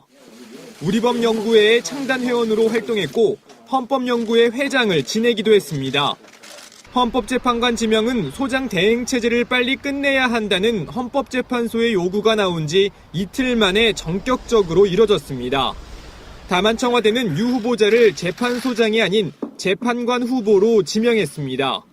청와대 관계자는 재판관 지명과 소장 지명은 별개라면서 구인 재판관 체제가 갖춰지면 재판관 모두 소장 후보라고 말했습니다. 임기 6년에 소장을 지명하는 건 대통령 고유 인사권인데 기존 재판관 중에서 임명할 경우 임기 6년이 안 되는 만큼 이 문제를 국회가 빨리 해결해줘야 한다는 입장을 다시 강조했다는 분석입니다. 하지만 일부 야당을 중심으로 소장 지명을 피하려는 꼼수라는 반발이 나오면서 헌재 소장 대행 체제를 둘러싼 논란은 당분간 이어질 것으로 보입니다. 오늘 검찰이 영장을 청구한 인물들은 추명호 전 국정원 국익정보국장과 상관인 신승균 전 국익전략실장, 그리고 유성옥 전 심리전 단장입니다. 이명박 정부 국정원의 핵심 인물들로 국정원법상 정치관여와 직권남용 혐의가 적용됐습니다. 추 전 국장과 신 전 실장은 이명박 정부 당시 국정원 2차장 산하에서 정치 공작을 기획한 혐의를 받고 있습니다. 검찰은 추 씨가 박원순 서울시장 제안문건 작성에 직접 관여하고 신 전 실장과 함께 블랙리스트를 작성해 거론된 인사들을 방송에서 하차시켰던 것으로 파악하고 있습니다. 이 같은 범죄 행위는 당시 팀장급이었던 추 씨가 박근혜 정부 들어 국장급으로 진급하면서 문화예술계 블랙리스트로 이어졌다고 검찰은 의심하고 있습니다. 신 전 실장은 2012년 총선과 대선 당시 여권에 유리한 여론조사 비용을 국정원 예산으로 사용한 혐의도 받고 있습니다. 유성옥 전 심리전 단장의 경우 앞서 국정원 민간인 댓글팀을 운영한 혐의로 구속 기소된 민병주 전 단장의 전임자로 민 전 단장과 마찬가지로 국고 손실죄가 적용됐습니다. 지난 4월에 낙동강 하만보를 수중 촬영한 영상입니다. 바닥에 긴 균열이 나 있고 군데군데 콘크리트도 떨어져 나갔습니다. 다른 바닥보다 무려 20cm나 더 내려앉은 곳도 있습니다. 지난 5월 창녕보를 촬영한 영상에서도 이런 균열들이 곳곳에서 확인됩니다. 수문을 열었을 때 쏟아지는 수압으로 보 본체가 상하지 않도록 보호하는 바닥 보호공이 깨지고 내려앉은 겁니다. 지난 2013년 감사원은 애초 설계가 잘못된 데다가 땜질식 보수만 하고 있다며 근본적인 보강 방안을 마련하라고 지적했습니다. 그런데도 수자원공사는 이런 지적을 무시하고 계속 땜질 보수만 해왔습니다. 자문 교수의 거듭된 충고도 무시했습니다. 어디 한 군데 떼운다고 해서 해결되지 않습니다. 근본적으로는 이 구조물이 없어지기 전까지는 언제든지 계속 재현될 겁니다. 근본적인 보강 조치를 하지 않으면 보 본체의 안정성에도 영향을 미칠 수밖에 없는 상황. 게다가 또 다른 문제는 16개 보 가운데 14개 보는 바닥보호공의 하자 보수 기간이 끝났다는 겁니다. 다시 말해 앞으로 들게 되는 보수 비용은 모두 혈세를 들여야 합니다. 국민의 천문학적인 혈세가 다시 들어가게 되는데요. 왜 이런 일이 계속 또 진행되고 있는지 이거에 대한 책임 소재를 이제는 명백히 따질 때가 됐다고 생각합니다. 이 의원은 또 2013년 영산강 죽산보의 바닥보호공 보수에 22억 원이 들었다며 앞으로 14개 보를 보강하는 데 드는 국민 혈세는 최소 수백억 원에 달할 걸로 추정했습니다. 이명박 전 대통령이 불법 정치 댓글 공작으로 논란이 된 국군 사이버사령부의 인력을 확대하라고 직접 지시한 사실이 문건을 통해 확인됐습니다. 더불어민주당 김혜영 의원은 국회 정론관에서 기자회견을 열어 지난 2010년 12월 1일 청와대 대통령실에서 국방부 장관을 수신자로 작성한 대통령 지시사항 이행 및 보고 지시 문건을 공개했습니다. 이 문건에는 이 전 대통령이 2010년 11월 22일 청와대 수석비서관 회의에서 사이버사에 추가로 필요한 소요는 현역병과 민간 인력으로 보강하되 현역병은 복무기간이 지나면 제대하므로 민간 인력 활용이 필요하다고 구두로 지시한 내용이 명시됐습니다. 방송 중간에 좋아요를 눌러주시면 새날팀들에게 큰 힘이 됩니다. 미리 감사합니다. 트위터가 진짜 언론입니다. 지금의 모든 이슈를 사실상 끌고 다니는 남자. 그 실검 상위에 영향력을 발휘하고 있는 남자. 이가 하면 다 됩니다. 전직 대통령도 미국에 이렇게 강연 갔었는데 그때 뭐 교민들 오고 제일 많이 모였다. 뭐 DJ가 오신 이후에 제일 많이 모이기도 했고 뭐 거기도 반응도 폭발적이었습니다. 어디 가는 데마다 몇백 명씩 기다려 주시고요. 저 뭐 지방 강연 가면 전세버스 3대씩 오고. 지금도 그래요? 지금은 조금 와요. 다 얼어 죽었어요. 조금 와요. 문제는 그렇게 시간이 지나고 나서 그렇게 했는데 대선을 못 이겼어요. 네. 그때 그래서 지금 이 문제가 막 터지고 있는 거거든요. 대선 못 이기고 그렇죠. 이기려고 하면서. 그때 정리해야 될 문제였죠. 네. 근데 그때 시발단 사건도 저희가 뭐 6개월 넘게 6개월 9개월 정도 넘게 이렇게 저희가 취재해서 공개했는데 그렇죠. 네. 공개하자마자 국정원과 윤정훈 목사와 변희재 구창한 이 사람들이 저를 고소하고 저희들 고소해가지고 저희가 쫓기는 신세가 됐으니까 시발단 수사는 안 하고 뭐. 그래서 굉장히 뭐 어려웠죠. 암울했죠. 뭐. 법원에 출두할 때도 당당하게 갔잖아요. 아니 저는 당당해요. 네, 정말 그런 거에 답답한 마음들이 확 뚫렸던 그 시대였기 때문에 그때는 저는 진짜 1박 2일로 기다렸다니까. 아니 선배 근데 기다리긴 했지만 뭔 우상이야. 나한테 이래라 저래라 하고 맨날 시키면서. 여기서 낙검수 퀴즈는 저거든요. 아니 진짜 그때 여의도에서 기다리는 줄 한번 생각해봐. 그 추운데. 저는 서초동 법원에서 정봉주 의원 들어갈 때 네. 그때 뭐 사람들 빨간색 목도리하고 이 장미 들고 왔을 때 저는 점심시간에 갔었어요. 그 전에 제가 프랑스에 있었거든요. 와이파이나 인터넷이 안 터지는 지역에 저희가 살고 있어가지고 그때 낙검수를 다운을 받으려고 와이파이 되는 집 처마 밑에서 그거를 기다리고 1시간 정도 기다리고 앉아서 그걸 다운을 받아서 듣곤 했었기 때문에 심지어 김용민 찍겠다고 농을 이사 갔어요, 이 친구. 진짜요? 네, 나중에는. 정신 차리세요. 근데 그런 분들의 성원과 지지가 있어서 아직까지 제가 여기서 이명박을 얘기하고 있는 것 같아요. 그러니까요. 안 그랬으면 잡혀갔겠죠. 하느님이 보호하사. 네, 그렇습니다. 지금 생각해보면 아찔해요. 어떻게 그 세월을 견뎠고, 그리고 제가 또 거의 교도소 담장위를 걸어 다녔잖아요. 그치. 구속영장이 청구돼서 감옥에, 뭐 유치장에 들어갔으니까 수갑차고. 근데 그래도 국민들이 관심을 갖고 지켜봐줘서 아마 사법부에서도 올바른 판단을 했다고 생각해요. 알겠습니다. 오늘 물어볼 얘기가 많아서 네. 잡설은 여기까지 하겠습니다. 잠시 후에 오겠습니다. 다스는 누구 겁니까? 이 질문이 팟캐스트 댓글에도 계속 써요. 지금 예를 들어서 우리가 나갔던 뭐 박근혜 재판 깽판 넣기 댓글 달고 그런데 다스는 누구 겁니까? 이게 이제 주진희 기자의 페이스북하고 파파이스를 통해가지고 이렇게 확산되고 있는 거죠. 네. 그리고 실제로 그때 실검 1위를 다음 같은 경우는 계속 다스가 잡고 있는 그 상태였었거든요. 네이버도 뚫렸어요. 네. 결코 열어주지 않는 네이버도. 그래서 굉장히 지금 뭐 뜨겁게 살고 있습니다. 네. 근데 그 다스나 BBK에 대해서는 네. 뭐 어렵다면 되게 어려운 설명이었고 이번에 파파이스에서는 좀 쉽게 설명을 하려고 노력을 하더라고요. 얼개를 옵셔널 벤처스만 이해하면 된다. 요 관점으로 가는데 사실 낙검수를 들었던 1000만, 2000만의 사람들은 좀 복잡하긴 해도 이명박 거라는 것은 누구나 다 아는 사실인데. 그럼요. 예. 법적으로 뭔가 이거를 확증을 잡지 못하는 것 때문에 문제가 되는 거잖아요. 이제 잡을 수 있어요. 제가 2달 전부터 이명박 관련된 책을 쓰고요. 이명박 추격기가 나왔고요. 이명박 그렇죠. 노래를 부르고 저수지 게임 다큐멘터리를 내고 그다음에 기사를 제가 시사인에서 140억 비밀에 대해서 썼어요. 근데 여기에서 잘 생각해봐야 되는데 다스가 왜 중요하냐면요. 다스는 이명박 겁니다. BBK도 이명박 거예요. 그런데 검찰이 그냥 다 덮었어요. 2번, 3번 꽁꽁 그냥 파묻었어요.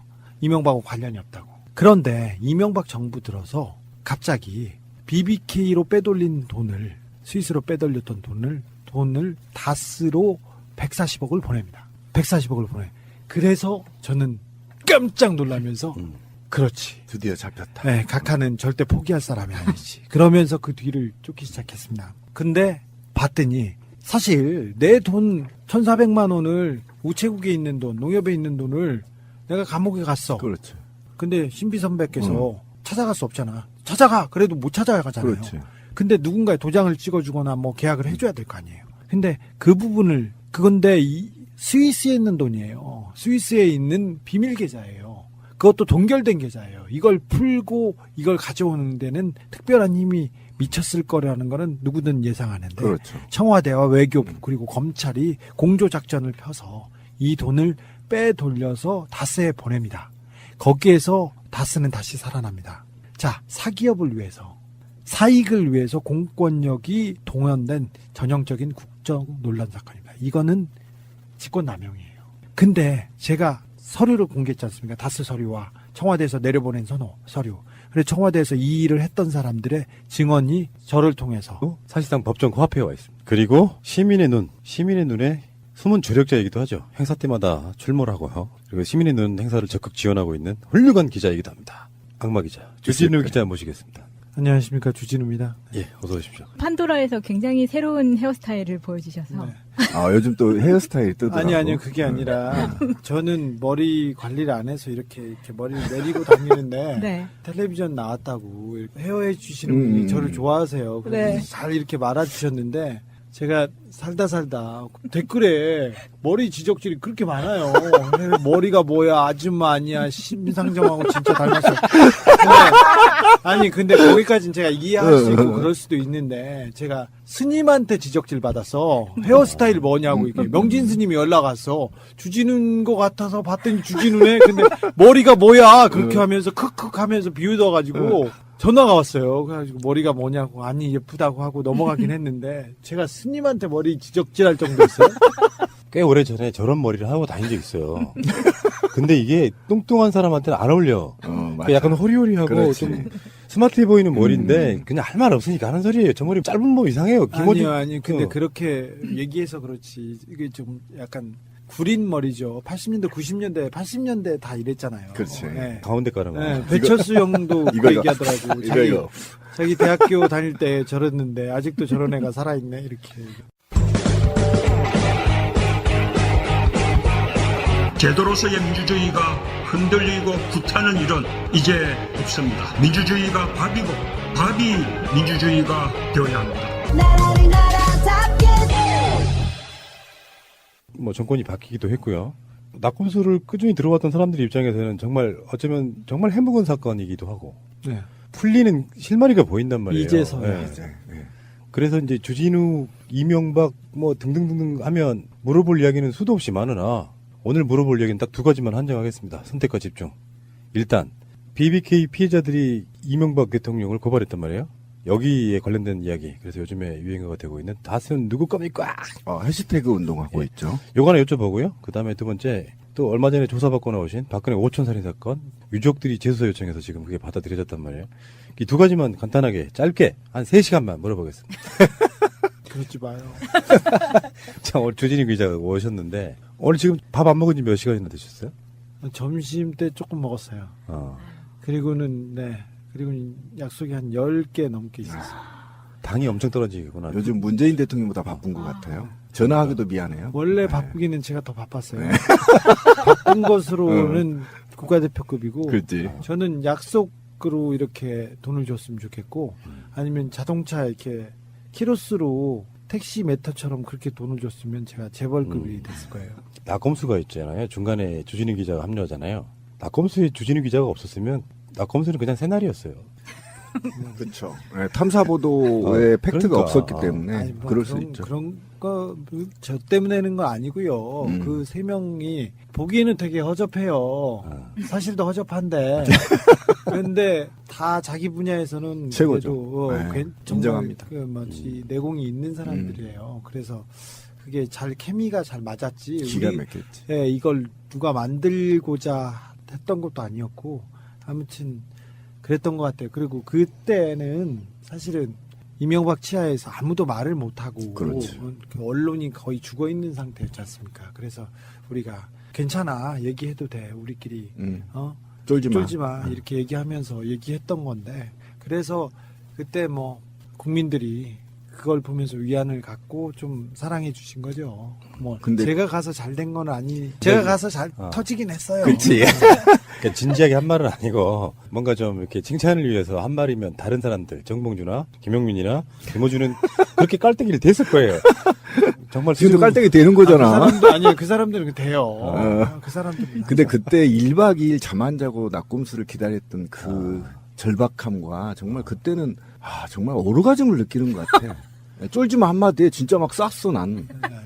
뭘 싸? 진짜라니까. 그래, 그때는 정말 엄청났어요. 네, 앞으로도 그런 방송은 없을 안 거예요. 나오죠. 네, 안 나오죠. 공중파든 뭐든 통틀어서 그런 방송은 없을 거예요. 뭐 다운을 받기 어려웠고 올라오면 모든 실검을 다 장악하고 예. 그리고 느끼는 게 뭐 텔레비전에 몇 번 나온 것보다 낙곰수 나오고 그 다음 날 그치. 접하는 그 반응이 훨씬 컸어요. 그리고 뭐전 매체 중에 가장 영향력이 있었고요. 그렇죠. 네.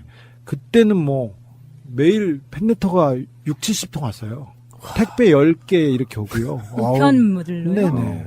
시사인 사무실로. 네. 팬레터 70통씩 와가지고 못 읽었어요, 다. 그때는 그 해외 교포들 사이에서도 어마어마했죠. 인기가 정말 많았었거든요. 네네. 저희가 뭐, 그리고 그것이 알고 싶다를 통해서 공개됐어요. 직권남용이 이미 완벽히 해결됐어요. 자, 그래서 이 다스가 그냥 누구 것이 아니라 이명박의 친척이 아니라 이명박 거라고 증명할 수 있는 내용들이 다시 살아납니다. 그렇죠. 네. 그래서 수사가 시작되고 이 140억을 수사하고 다스를 시작하면 아까 말했듯이 다스는 김재정 씨가 죽고 나서 그렇죠. 지분 관계가 엉킵니다. 그리고 이시영 씨가 한국타이어에서 놀다가 그 회사로 가면서 이시영 체제로 바뀌기 시작합니다. 이상은 이동영이라는 사람이 있었어요. 이상은의 큰아들이 총괄 부사장이었는데 이 사람이 좌천되고 시영이 고속 승진을 하면서 정권을 잡습니다. 그리고 80개 계열사가 있는데 그 대부분 계열사가 이시영 계열사, 이시영한테 돈을 만들어주기 위해서 바뀝니다. 그리고 몇몇 해외 지분, 해외에 중국에 8개 그리고 전 세계 13개의 공장과 땅이 있는데 꽤 많더라고요. 어마어마한 투자를 했는데 그 돈은 오롯이 이시영 거거나 이시영한테 옮겨지고 있었어요. 그래서 이 돈 거래를 파보면 이명박 거란 게 명확해집니다. 최근에 그 JTBC 보도가 이제 그게 좀 약간 촉발점도 된 것 같아요. 그러면서 지금 BBK 피해자들이 고소했잖아요. 네. 이명박을. 그 사건에 있어서 가장 중요한 증인 중에 하나가 기자님일 수 있다고 생각이 들거든요. 네, 그렇죠. 제 자료가 그렇죠. 그래서 직접 경찰에서 지금 참고인 조사 같은 거 검찰에서 불렀나요? 이제 배당을 했으니까 이제 수사를 진행하겠죠. 만약에 그러면 기자님이 검찰이라면 어디서부터 푸시겠어요? 예를 들면 그 팁이 있어야 될 거 아니에요. 검찰도 이미 제가 공개한 자료와 증언 책에 다 나와 있어요. 네. 이명박 추격기 다 써놨어요. 써 있고요. 그래서 이명박 추격기하고 시사인만 보면 다 됩니다. 그 부분을 좀 짚어줘야 될 것 같아요. 제가 계속 봐도 헷갈리는데 MB가 대통령이 되고 나서 네. 민정수석실과 검찰, 그 다음에 국세청, 그 다음에 미 대사, 그 LA 총영사, LA 총영사 네. 이게 합동으로 움직였다는 거잖아요. 그 네, 책에 보면 움직였어요. 맞죠? 네, 네. 당선 이후인 거잖아요. 네, 당선 네, 이후죠. 청와대. 이명박 그렇죠. 정권에 있을 때. 그래서 그 그렇지. 돈을 빼왔어요. 그러니까 이게 국기문란 사건이 그래서 맞다는. 특검이 2번이나 있었잖아요. 네. 이명박 관련해서 하나는 BBK 관련한 거였고 하나는 내곡동. 하나는 내곡동 사저특검이 네. 둘 다 덮어버렸잖아요. 네, 사실은. 둘 다 제가 문제 제기해서 시작됐고요. 둘 다 네. 완벽하게 막 덮었죠. 그때 제 기억난 게 검찰 제3자의 것으로 추정된다 뭐 이렇게인가 됐어요. 이명박 호가 제3자라니까요.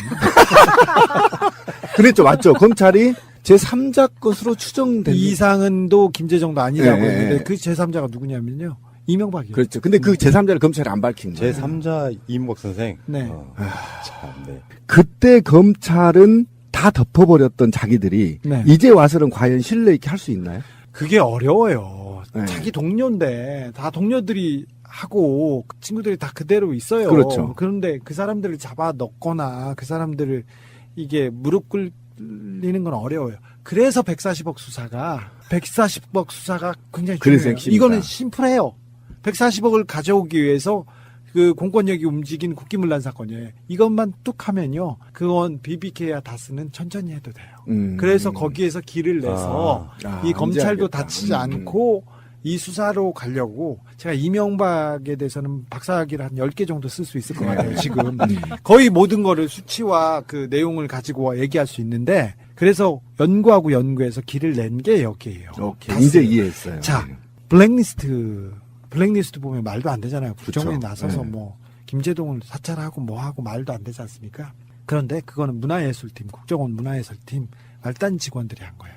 문화예술팀장, 사회팀장, 그 다음에 국내 담당 차장, 그 다음에 실장, 원장, 이것까지 대통령까지 가려면 너무 사다리가 많아요. 그렇죠. 그래서 직접적으로 잡기 어려워요. 그 다음에 하나는 뭐 댓글, 청와대 댓글. 댓글은 국정원에서 돈을 준 민간인들이 돈을 댔잖아요. 또 그 돈을 받고 달았잖아요. 그렇죠. 거기에서 이제 국정원 직원, 사회팀 이렇게 또 단계로 가면은 또 이것도 어려워요. 연관성 찾기가 어렵죠. 그래서 원세훈이 자료를 다 까고 이명박을 물어주지 않는 한 이명박을 잡기 어려워요. 이걸로 단죄하기 어려워요.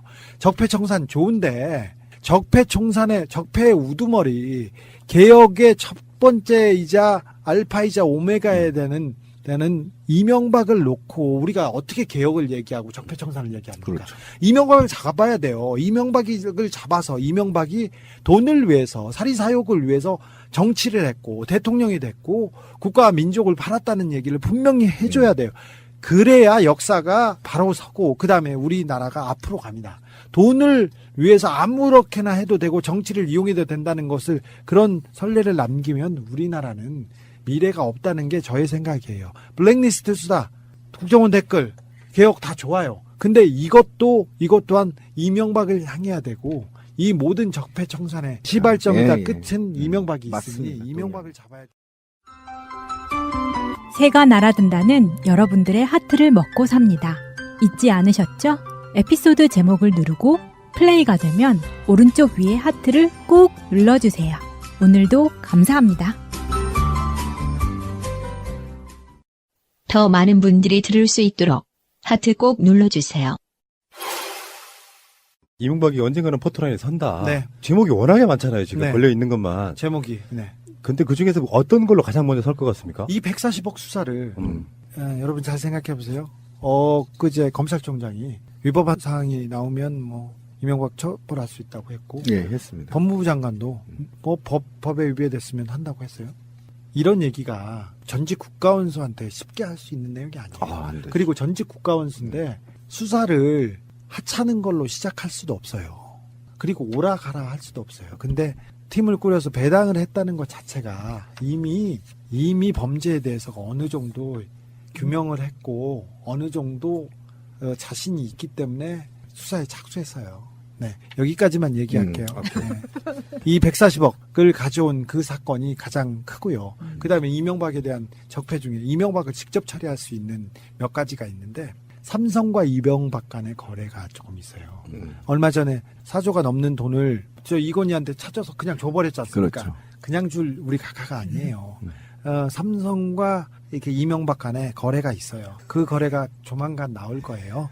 그 다음에 롯데월드를 짓기 위해서 비행장을 3도 꺾는 이런 말도 안 되는 국가 안보를 사리사욕에 처바친 그런 사건이 있어요. 근데 그 사건, 이런 식으로 경제 사건, 이명박의 돈 사건에서 이명박은 수사가 진행될 거예요.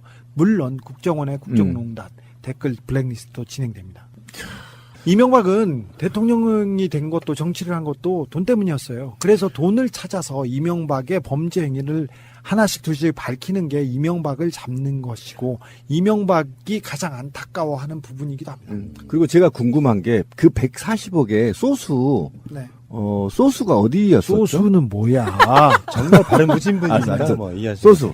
소스가 누구냐고요? 이명박 140억이요? 140억이. 도곡동 땅을 팔아서 도곡동 판매 금액이죠? 판매 금액을 다스가 가지고 있다가 예. 다스에서 그 BBK로 넘긴 거죠. 190억을 줬는데 처음에는 50억만 주고 140억은 다른 데다 두고 도망갔었죠. 제가 주말에 도곡동 바로 거기 갔다 왔거든요.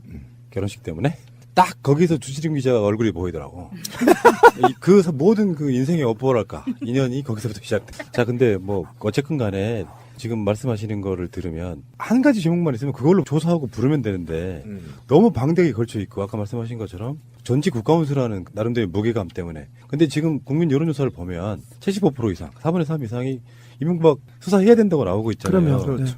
여기서 검찰이 망설일 필요가 있을까요? 그래서 국민들이 관심을 갖고 다스가 누구 겁니까 이 얘기를 외치기 시작해서 검찰에서 배당도 하고 이제 그렇죠. 수사를 하기 시작하는 거예요. 사실 박근혜가 그런 사람인지 몰랐나요? 다 알았는데 정치권에서 뭐라고 했습니까?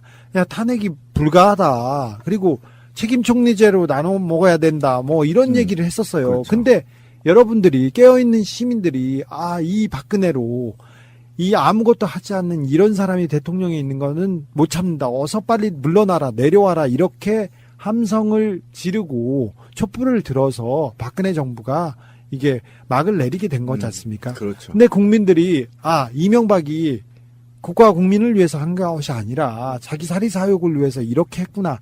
이 얘기를 하기 시작하고 여기저기서 이명박의 적폐를 청산해야 우리 역사가 바로 산다. 이 목소리가 들리기 시작해서 검찰이 나선 거예요. 그렇죠. 그래서 둔 거지. 전직 국가원수입니다. 섣불리 움직일 수 있는 부분은 아닙니다.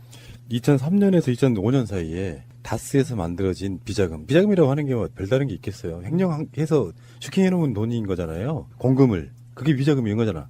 그게 한 100억 원 정도 만들어져 갖고 네. 그런 것들이 이제 그 단초가 돼서 이제 점점 괴물처럼 커가는 거죠. 어떻게 보면. 이명박은요. 2000년대 중반, 2010년까지도 수기장부 썼어요. 다스에서. 왜 그러냐면 돈 빼돌리려고 했어요.